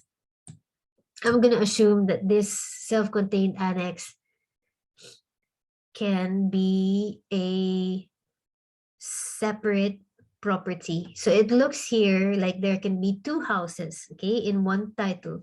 There's the main house and there's this annex. Now, title splitting could be, so this one is asking for 120,000, but let's say your property investor client might be able to sell each one separately at a lower price, but combined higher than 120,000 without them, let's say, doing any renovation work, okay?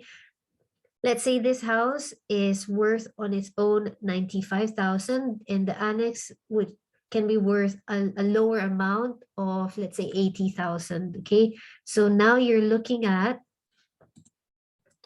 90,000 for house A. After title splitting, the annex can be in a separate title, okay, separate registration title valued at 80,000 or even let's say 75,000. Okay, so now you have a combined value of 165,000 from the one same property.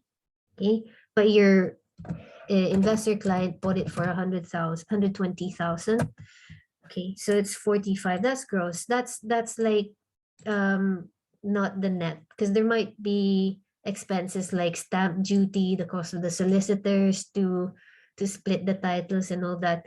Let's say after all expenses, your client still makes something like 25,000. That's pretty good income, don't you say? Yun. So that's title splitting, okay, for your clients there. So again, this is just the purchasing and financing structures. A lot of the work that you will be doing, mga data scraping, mga data entries, spreadsheets, mga ganyan, will involve understanding of these purchasing and financing structures. It's not to say that you need to fully understand it, but at the very least, you will have been familiar with the terms, okay, and why your client is doing it.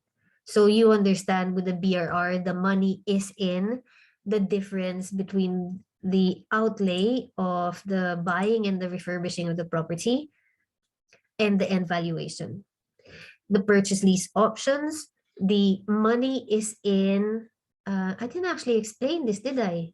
Okay, the money is in controlling the property today. It's a bit like the buy refurb, but there's no buy, there's just control. It's a bit like control refurb refinance, okay? You've controlled the property today. In the meantime, you're refurbishing it, adding value.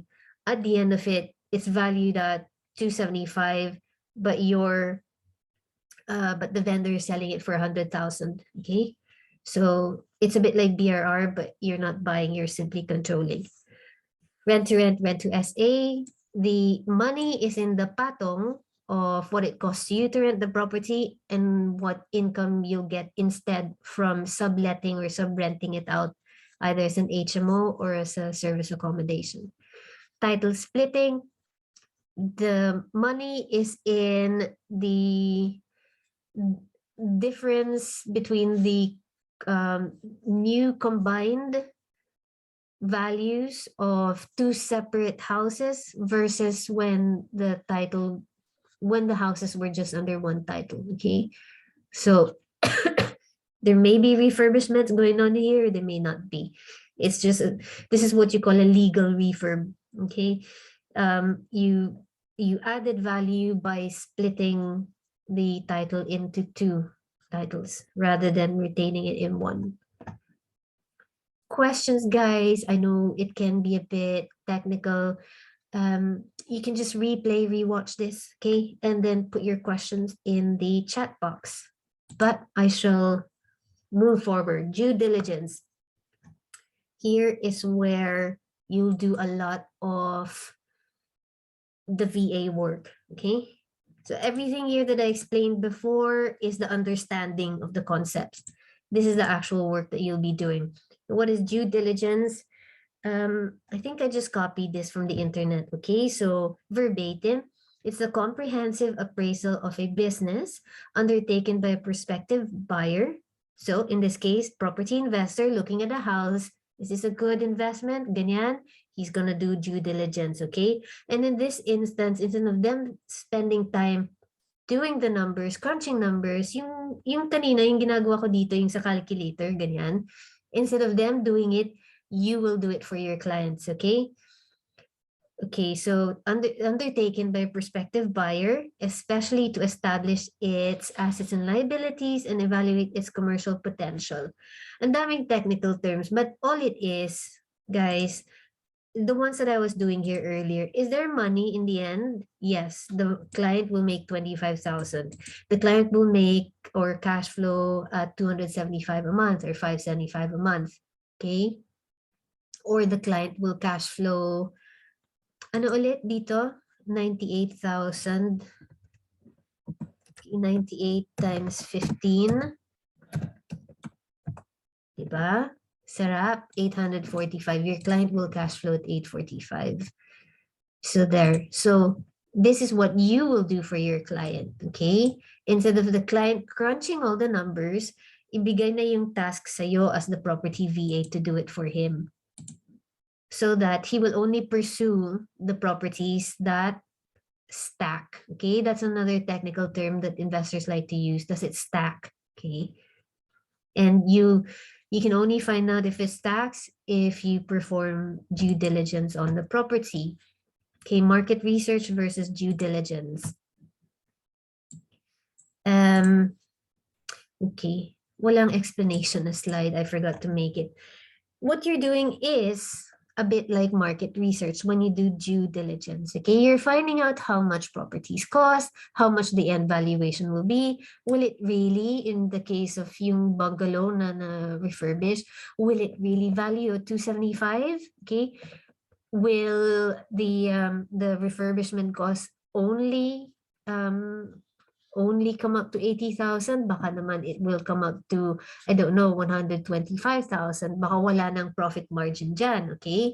So that's what you're doing for your client, okay? You are working out if the investment, if the property that he or she's looking at is going to be a viable investment.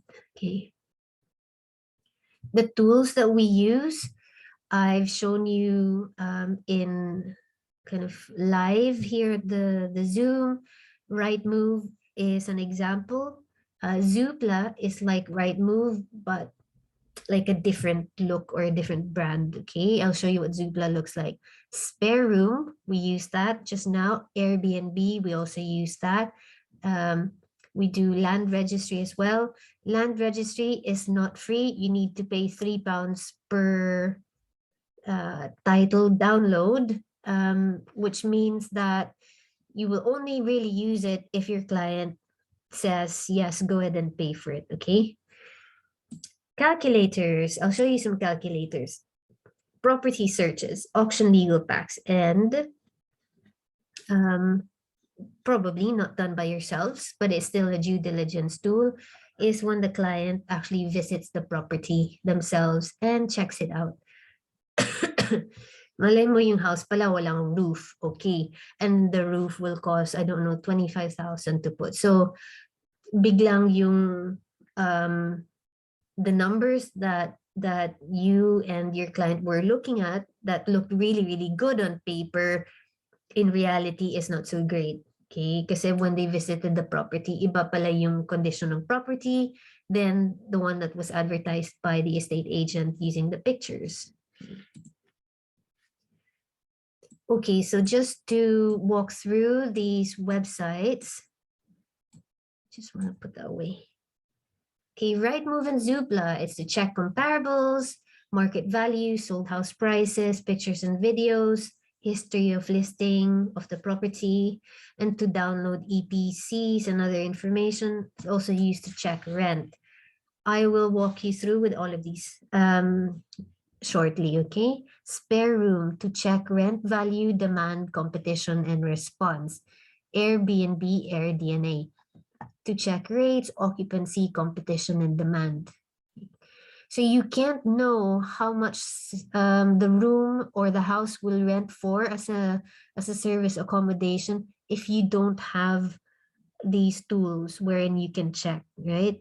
These are real-time rates that you can go into Airbnb and check. Okay, all right, so that's the actual rent per night that it will command.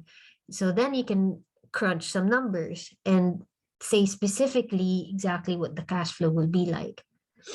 Land registry is to check ownership, charges, covenants, purchase price, boundaries, tenure, etc.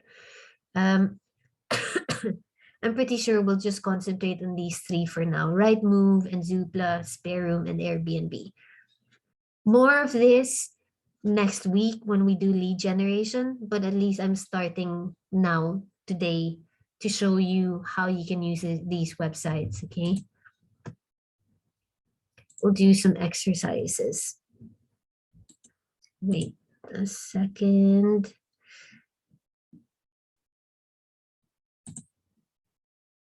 Okay, we have, it is 7 minutes to 1.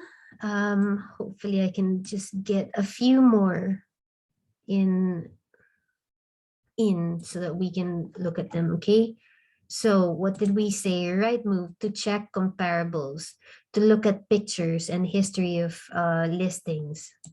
So we'll do Rightmove for now, okay? I'll show you Zoopla another day. So let's say we like Doncaster as an example, okay? So this is how you use Rightmove. This is what Rightmove looks like. Your property investor clients will generally only have 1 or 2 areas that they invest in. They don't really invest all over the UK, you know, that doesn't make sense. So for the most part, you will be searching for your property investor clients at very specific locations. So in this case, we'll just stick to Doncaster. So let us pretend there's an imaginary investor client here who invests in Doncaster, and that is you as a VA. That's where you will do all of your work. So how do we navigate here?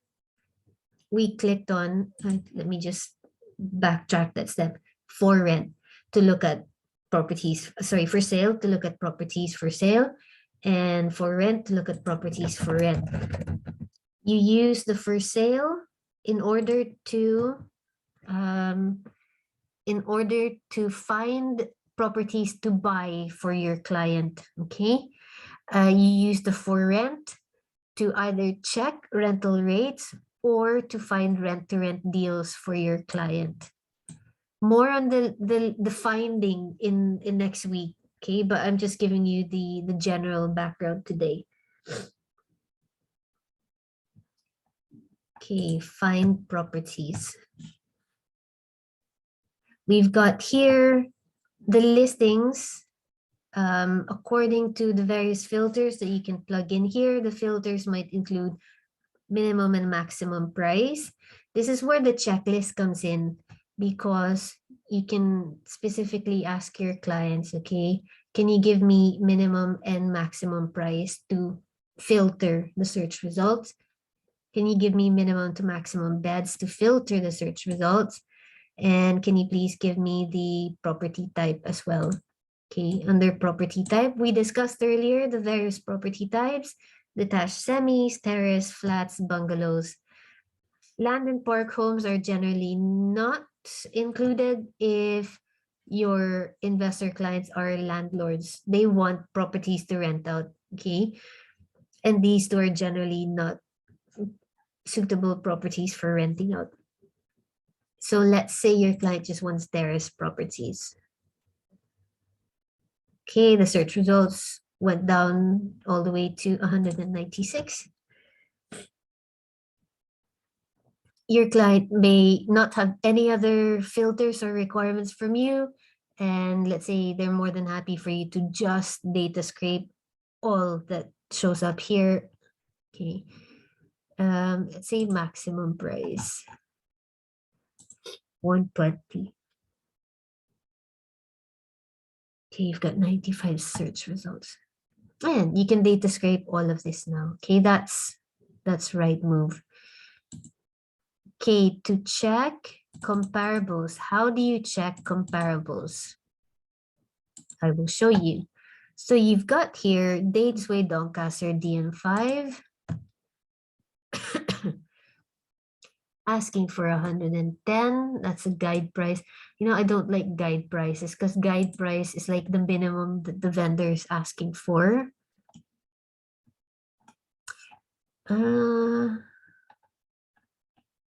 Actually, okay, that's a good idea. Guide price, okay. So if the guide price is 120 to 125, what would be a reasonable price to offer on this property? Because they weren't very clear exactly what they're asking for. They're just giving you a guide. Then your property investor client might ask, how do you, at what price do you make an offer on? Okay, you can check it two places, but they all go to the same place, okay? But like two ways to check it. You go to down here, if you scroll down to the listing, is market information. It says see similar nearby properties. There are three options here: for sale, under offer, or sold. So for sale is all of the asking prices, not necessarily the sold house prices, okay? All of the under offers. They don't show what the offer is at here as a kind of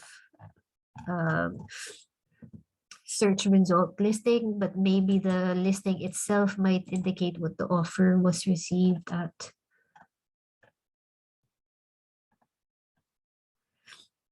Okay, freehold description. It doesn't say.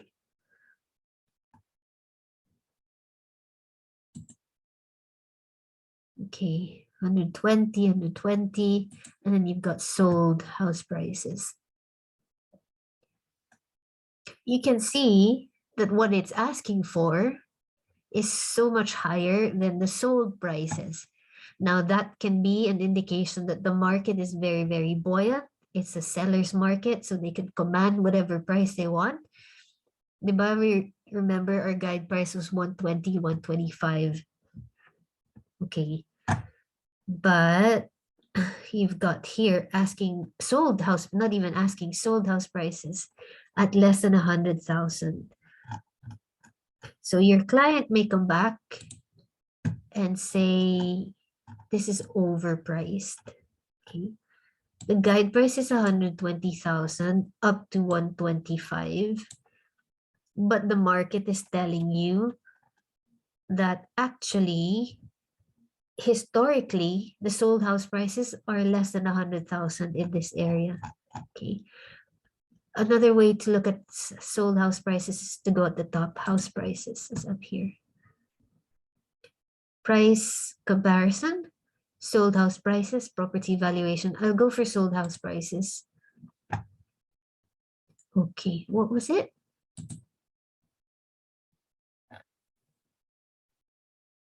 Edlington Lane.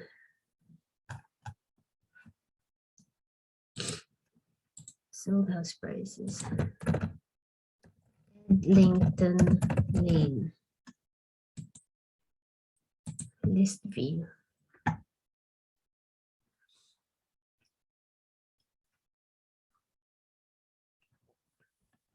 Okay, that one commanded 143, but it's semi-detached. Okay, the property we were looking at, can you guys put in the chat box if the property was semi-detached? If not, what kind of property was it? Okay, I'm gonna look at the chat, guys. Okay, correct, Carmel. It is a terrace property. So, is it a comparable? The answer is no, it's not a comparable, okay? It's like semi-detached. If they sell at 143, doesn't mean that the terrace house will also sell for 143, okay? So semi-detached is 143. Now you look here at terrace properties. Now you're looking at 80,000. Semi-detached 171. Semi-detached. Hence why it's important to know the property types first and foremost before you do any other work for a property investor. 70,000. Semi-detached 132. Terrace 93. You can use the tools here, by the way, property types, terrace. Okay. 80, 70, 93, 90. So mukhang overpriced, ano? Now, it just means that for your property investor client, he's gonna walk away. He won't be interested in this listing. But maybe some homeowners out there who are not in it for a business, they look at that price and they say, yeah, we're happy with that because we need to find a house, who they need to move, and the prices are only going to go up. Okay, so they'd rather like buy it today at that price, even though just last year prices were selling at, gosh, 40,000 less. Okay. So there, that's how you use Rightmove as an example. Okay. We talked about looking at pictures as well. Okay, spare room is to check rent. I think that was pretty straightforward. We just plugged in the location and then looked at rooms for rent and then clicked on search. And then you can just go for an average. And not just go for an average, but also look at the, you could say, the amenities that are in the property. Is it like a nice looking property versus where there's no beds, for example? Has it been renovated? Like this property, it looks renovated, but it looks plainish versus, let's say, a property in the same area, but this one is styled more fashionably. Okay, so this one is commanding 520 per contract month. The other one 95 per week. How much is that? Although, to be fair, it's 4.3. 408. So a good 150, 140 below the price of the other one. Okay? Nag-invest na lang sana siya ng magandang lights, furniture, bedding, ganyan. So then they can go for 520 per contract month. Okay. So that'll just give you an idea if you were to run some calculations for your clients. Okay, Airbnb, we did that earlier by plugging in the location, check-in, check-out dates to go for like nightly rates, weekends, and weekdays.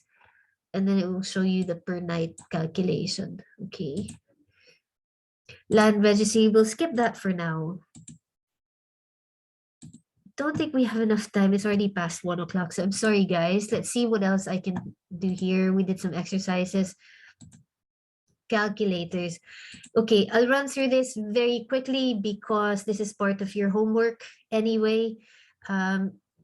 So we did some cash flow calculations. Let's start with that because that's what we did earlier.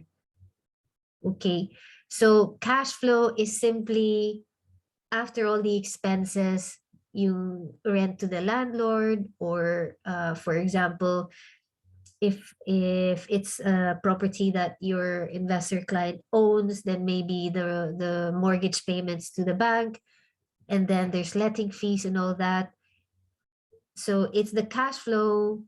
You calculate the cash flow by plugging in what the monthly rent is. So whether that's a single buy-to-let or an HMO or an Airbnb, less whatever expenses your client needs to pay for. Okay, so that's simple arithmetic. You can do that on a calculator. You can do that as a spreadsheet so that everything is plugged in.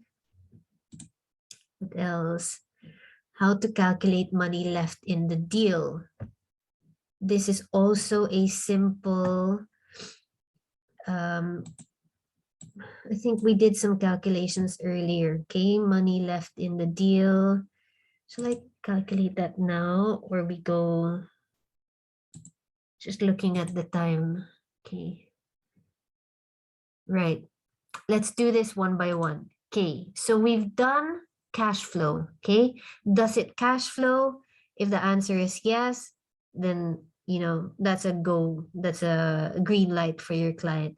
Another term that they use for does it cash flow is does it wash its face? I don't know why they call it that way, but that's the term. Does it wash its face? I.e., does it cash flow? And if the answer is yes, then that's good to go. Yield is one of the calculations we'll do today as ROI as well as money left in the deal. Let's start with yield. When do we use yield? All right. Okay, let's just plug in here. High yield areas. England. Okay, I just want to show you guys why property investors like to use the term yield. So we've got here, like if you Google yield rental properties, then you'll get search results like, you know, which areas in the UK have high yields, where's a good rental yield, which rents, where are rents rising fastest in the UK. The idea of a yield is, let's go here, okay, versus the value of the house that your property investor is buying, how much rent are they receiving? Okay, so that's what the yield is. If I go for the technical definition of yield,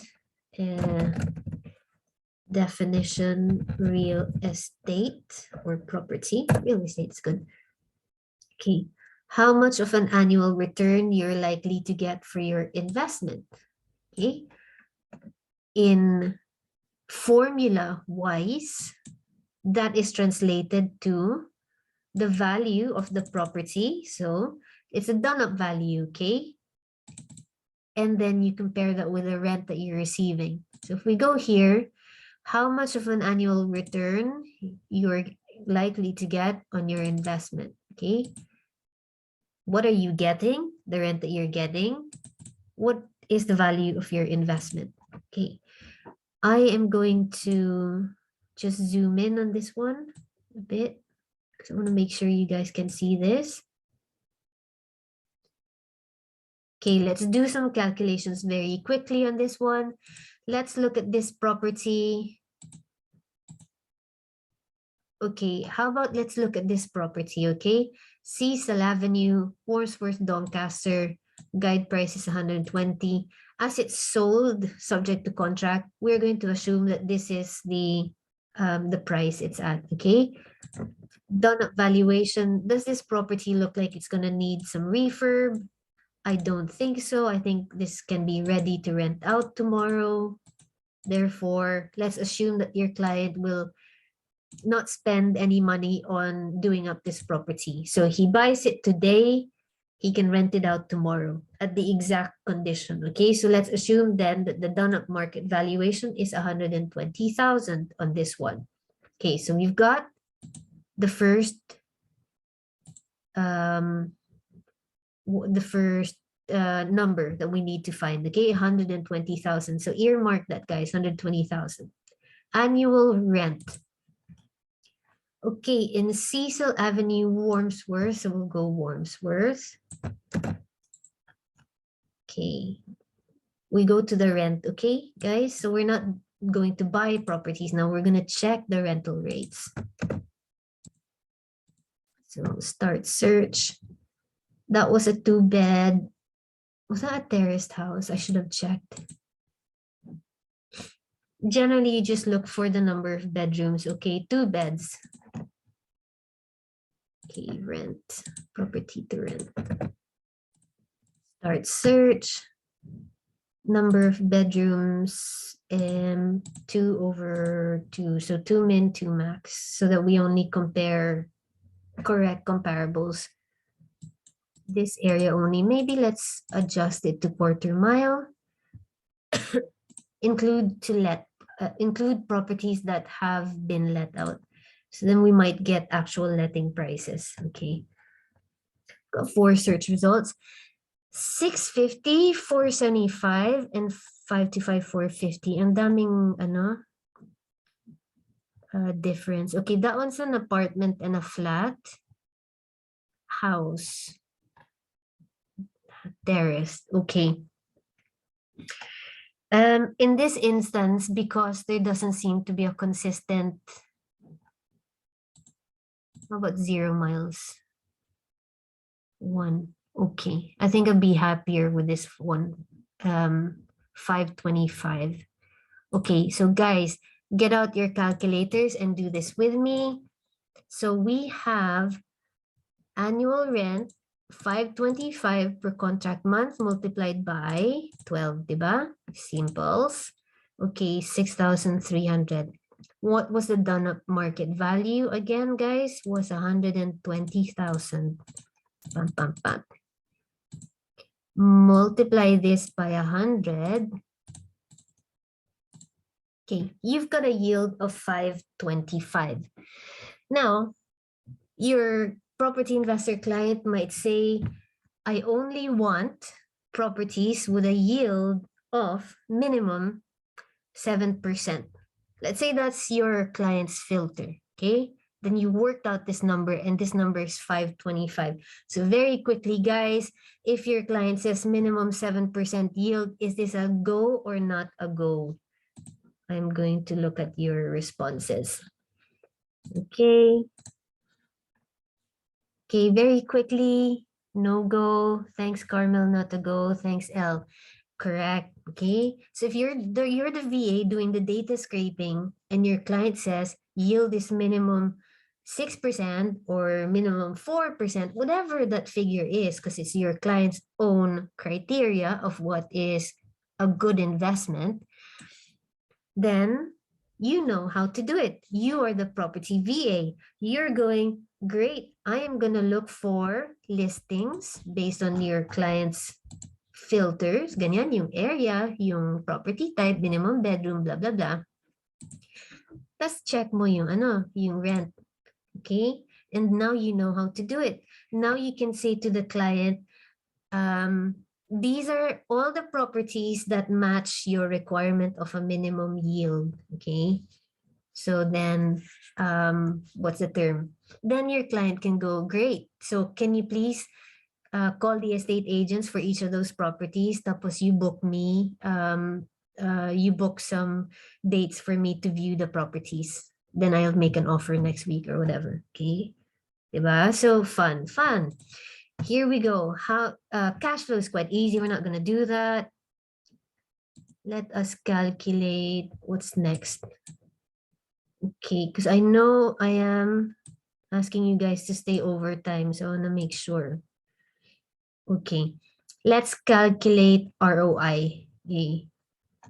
For landlords, they generally don't need to calculate ROI because they want to know the yield, but there are increasing numbers of property investors out there that would only consider a property with a minimum ROI. Okay, so let's do this. Okay, ROI is annual profit divided by the investment. Okay, now the investment is not just the money used to buy the property, but if the property needed a refurb, then that's also included in the total investment. Okay, multiplied by 100 is the ROI. Okay, let's use that fictional bungalow earlier as an example. Okay, ano ba ito? Right. Okay, so what were the numbers again? So 275 less 180. So we have a profit of 95,000. Okay, so we've got 95,000 on that one. And then we have the investment was 180 multiplied by 100. Our ROI on that one is 52 and 78%. Okay, it's not quite 100% ROI, you know, but most property investors are looking at ROIs of 25%. Okay, anything above 25% would be like, yes, that's a green light. Okay, so great, good stuff. 52.78%. That's good ROI. Right, but that is for property that you want to sell on. Now we can calculate ROIs for rental properties as well. Let us look at one of the rent-to-rents. Okay, let's have a look at, okay, what are our numbers again? So rent to SA property, we will calculate the ROI. So the property will cost the client 625 monthly rental over the 1 year. Okay. 7,500 would be yearly rent that needs to be paid. Okay, in terms of the income at 50% occupancy multiplied by 15 multiplied by 12, so annual 17,640. 17,640 is annual gross. Okay, on this one. Right. Oh no, it's not, because we didn't remove that yet, did we? 7,500. It's actually 10,140. Do we have the first number yet? Annual profit. Let's say the cost of house cleaning, the cost of what else is an Airbnb? Let's say the cost of paying Airbnb, the listing and all that. Let's say it's 10%. Okay. Before we do that, okay, less operating expenses, 17,640. Let's do a 10% calculation. So now we have this much, okay, less the yearly rent is 8. All right, so do we have the annual profit, guys? I think we do. Okay, so 8,376. Okay. Investment. Did the client buy this property? He didn't. Okay, he's just renting it from someone, so he's not actually coughed up a deposit. But let's say the client wanted to do the garden, the house, and like really make it into a fantastic Airbnb property, okay, for the best reviews, okay. And also because this is an Airbnb, so the client will have invested in nice beddings, nice carpets, new redecoration. Let's say the whole of that cost him, let's say let's say 10,000 pounds, okay, for refurb, decorations,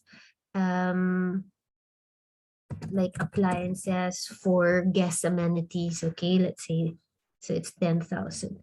So now we have annual profit and investment. Can we do the ROI calculation? Yes, we can. So 8,376 divided by 10K multiplied by 100.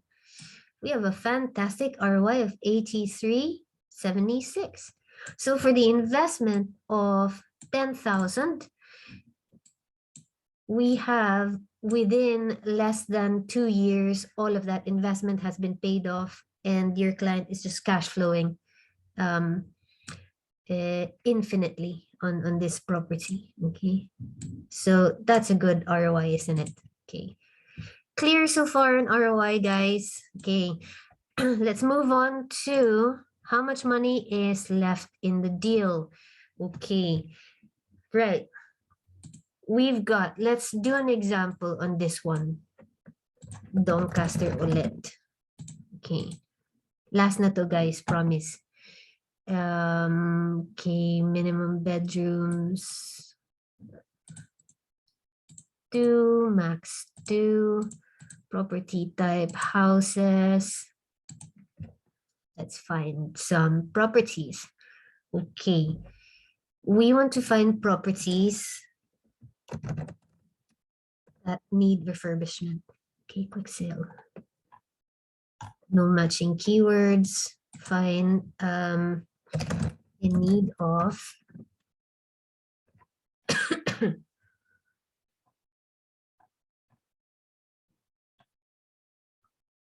very rare, quaint, quirky.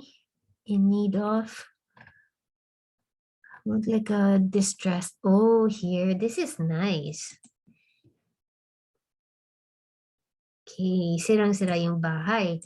Here we go. So now we've got guide price 90,000.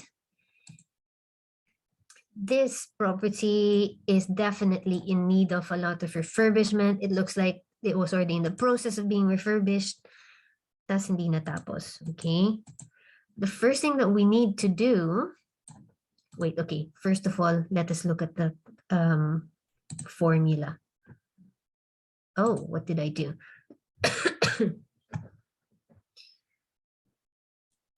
What are the numbers that we need? A minus, in parentheses, B plus C. What is B plus C? B is the initial outlay. Okay? Initial outlay means lahat ng gastos to buy the property and to do up the property. Deposit, refurb, taxes, financing costs, other costs, la la la la la. So lahat ng outlay, okay? Yung money that you need upfront to get the deal and to do up the deal, okay? What is C is the original mortgage amount if it was purchased original. A mortgage loan amount. Okay, assume usually at 75% done up valuation. All right, so here's the thing, guys. Let's just do it one by one. Let's look at initial outlay. Let's look at this property again. Okay, so let's take out our notepad. Initial outlay. So we've got a property that costs 90,000. Let's say we are able to buy a loan to value 75% on the property. Does it have a kitchen? If it doesn't have a kitchen, it's not mortgageable. Let's assume that this is still a mortgageable property, okay? I can't see a kitchen anywhere. But, you know, just for this exercise, let's assume.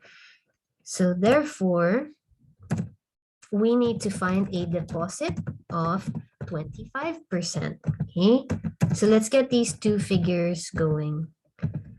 And I have a spreadsheet for this, guys, okay? So actually, when I do these calculations, I just plug it in the spreadsheet. The reason why I'm not doing the spreadsheet is because I don't want you to rely on something that I already created. I want you to understand the concept, okay? So here are the numbers that you need. So what was the original mortgage amount? And that is 90,000 multiplied by 75. This is the loan. 90,000 multiplied by 25% was the original deposit. Okay. Who doesn't understand deposit versus mortgage? I can explain.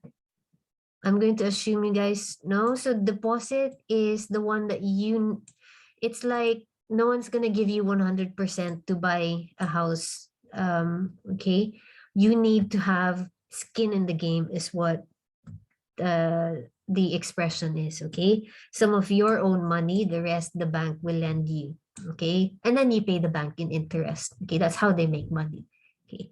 So if you want to buy this house at 90,000, you need 22,500 of your own money, and then the bank will lend you 75% of that one, okay? So we've got those two figures. Let's say this property will require 20,000 worth of refurbishment cost, refurb costs. And then let's say another 8,000 of like tax and purchasing cost. Let's just do that properly.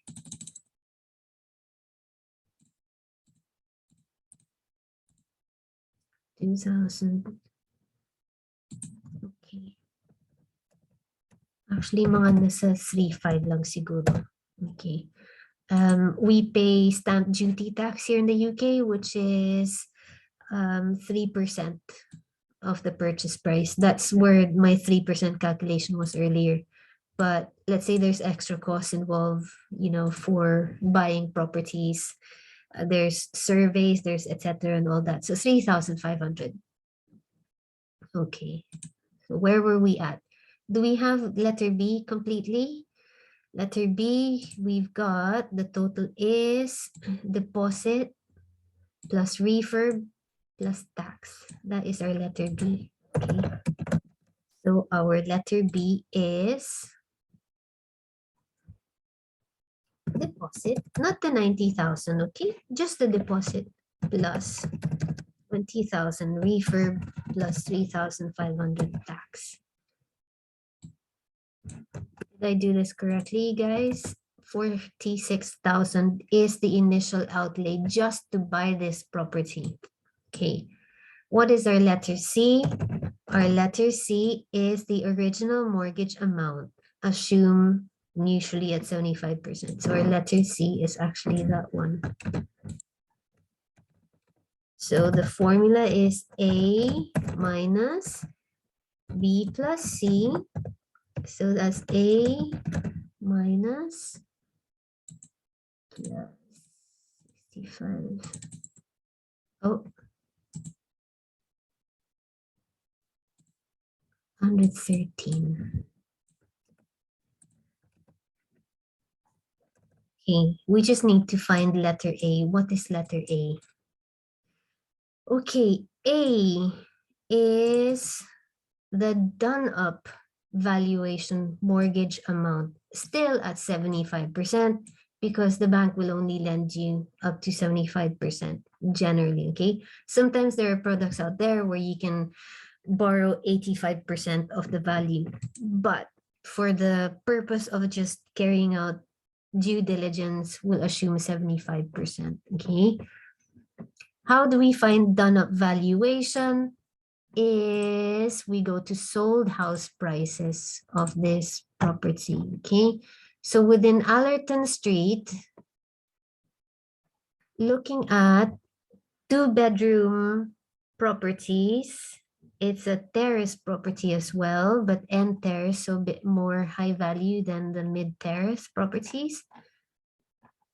We're gonna go find market information.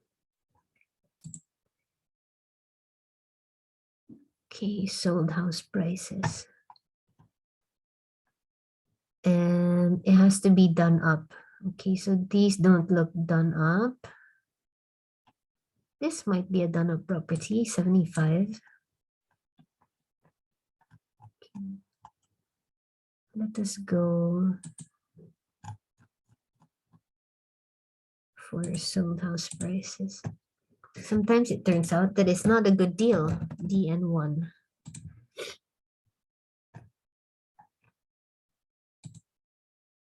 Terraced. Okay, we're looking at, I would say,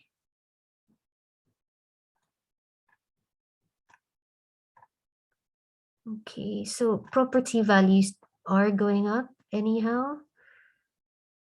I would say maybe 100,000. Okay, I know this one says 96, 85. We don't know if it's done up.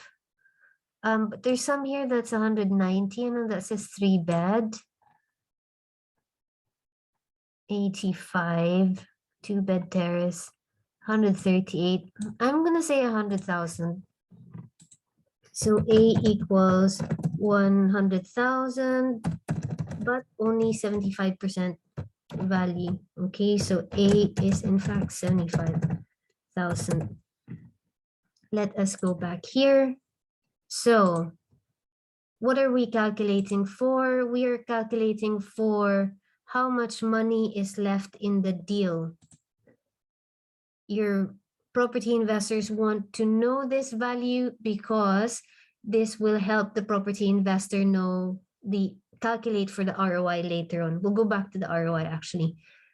Okay, so let's do this. Right. 75,000 is A. Less 113,500. So negative to, huh?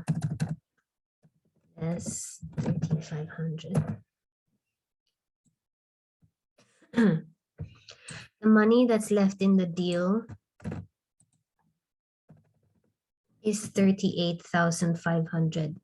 Now, is that good? Is that bad? We don't know at the moment. Okay, it means that the property investor has money that cannot be accessed. It's there, it's in the deal, it's not liquid. Okay, he spent that money in order to acquire this asset. Okay, so we need to now calculate ROI. Here's another way that what we need the ROI for. Okay, this is the investment. Okay, what's left in the deal. See, or money left in the deal. What kind of rent can we get from properties in this area? We go to rent. Okay, DN1, start search. It's a 2-bed property. Include let. Property type, let's go for houses. Okay, what do we have here? 2 search results, 575, 650, let's say average is 600, okay? Annual rent, guys, okay? Annual profit. Okay, so 600 less, what am I gonna calculate here? There's rent and there's monthly operating expenses. Okay, typically that would be like a clean 15% off. Oh, sorry, 600 multiplied by 0.85. Okay, 510. All right, so we are gonna assume that 510 is the cash flow. Okay, so that's the annual profit multiplied by 12 because it's 12 months, so it's 6,120. Left in the deal is 38,500 divided by times 100. 15.89% is the ROI, okay, return of investment. So for the 38,500 that your client's money is left in the deal, how much profit is he getting out of it, okay? And if the profit, and we calculated that at 510 times 12, 6,120, his ROI is 15.89%. Generally, if it's less than 20 or 25%, that's not a good investment, okay? Right, so I'm so sorry that we are over and above the time allotted, but I really just wanted to do this because your aptitude test, okay, you'll have access to this. Please complete the following test. And when you complete it, I will be notified that you've submitted. Okay. Let's just go through this. My personal email address. Here are some questions. Okay, is the following address complete? Yes or no? Find the postcodes for this address. Just put it in here. Find the second part of the postcode, right? So you guys will just put the required answer. So let's just say this is yes, yes, yes.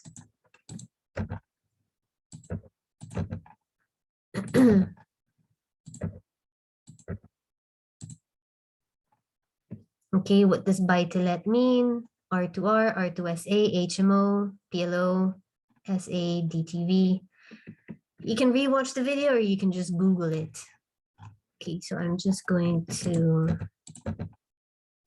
show you all the questions on here.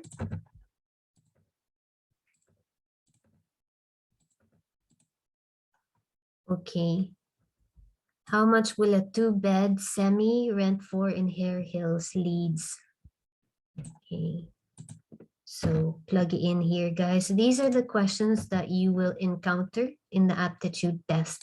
And hopefully I have covered all of them. Okay, like how much will this property rent for Liverpool?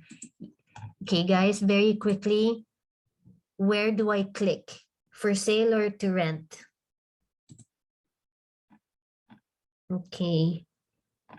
For sale or to rent? If the question in the aptitude test is, how much will it rent for? Correct, it's to rent, okay? What else? I want to make sure you guys know how to answer my aptitude test. Again, rent, okay? I hope you guys know how to find done up valuations, right? Where do we go? We go to house prices, okay? Sold house prices. What else? Done up valuations again, house prices. Done up valuations, house prices. Ooh, okay. 3-bed property, 1 night stay. It says 2021. Sorry guys, it has to be 2022, okay?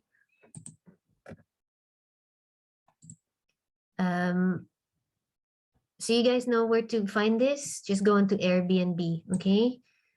Right, how much on average SA property per night in Harrogate? Again, Airbnb. Go to Airbnb. Oh, I forgot to answer one question. Due diligence. Okay. What is the yield? You guys will have access to this. Yield. Let's go to yield. Do we have yield? Yield. Where's the yield calculation? There we go. That's how to calculate yield. Okay. What is the ROI? You guys have the ROI calculations again. It's there. How much money is left in the deal? We work that out. How do you work out cash flow? Okay, that's it. So just a review there of the aptitude test. Okay, so Q&A. Stop share. We've got some questions here. Thanks, Angela. Who will be the one to provide the templates? Is it the client? Good question, Karina. Generally, it is the client. Okay, they will typically have their own spreadsheets because these are calculations that they're already doing. They just don't want to do any more of it and get someone else to do it. So generally, your clients will already have some kind of spreadsheet. Okay, I'll show you my spreadsheet.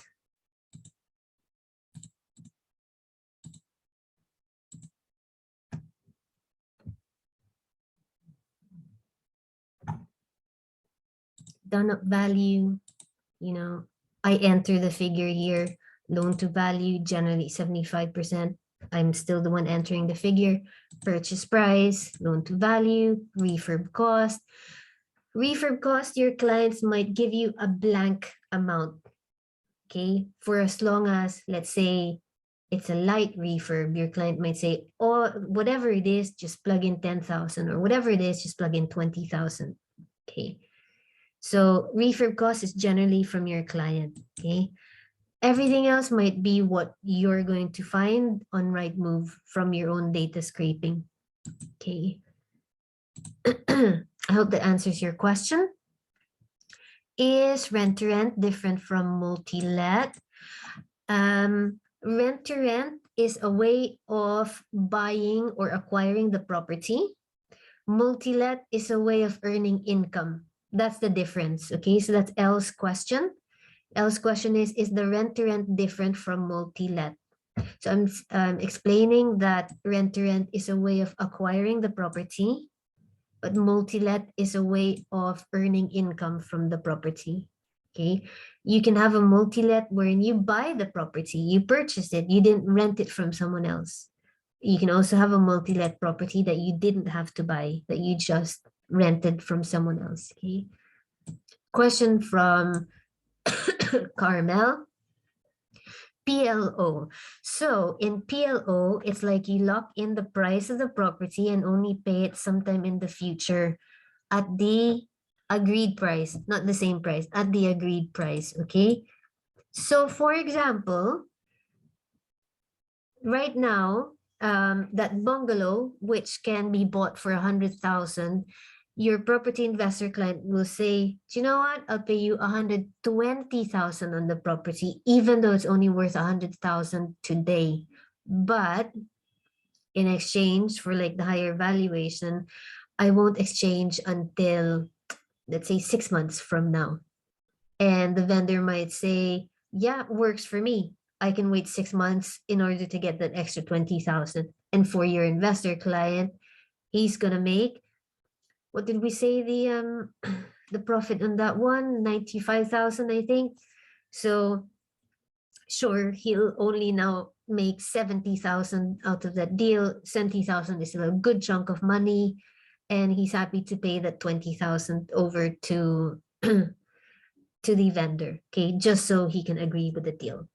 So yes, that is PLO. Right. So thank you guys. Thank you for those who stayed behind. I know I went over and above the schedule, but I really wanted to cover all of that because it's so crucial.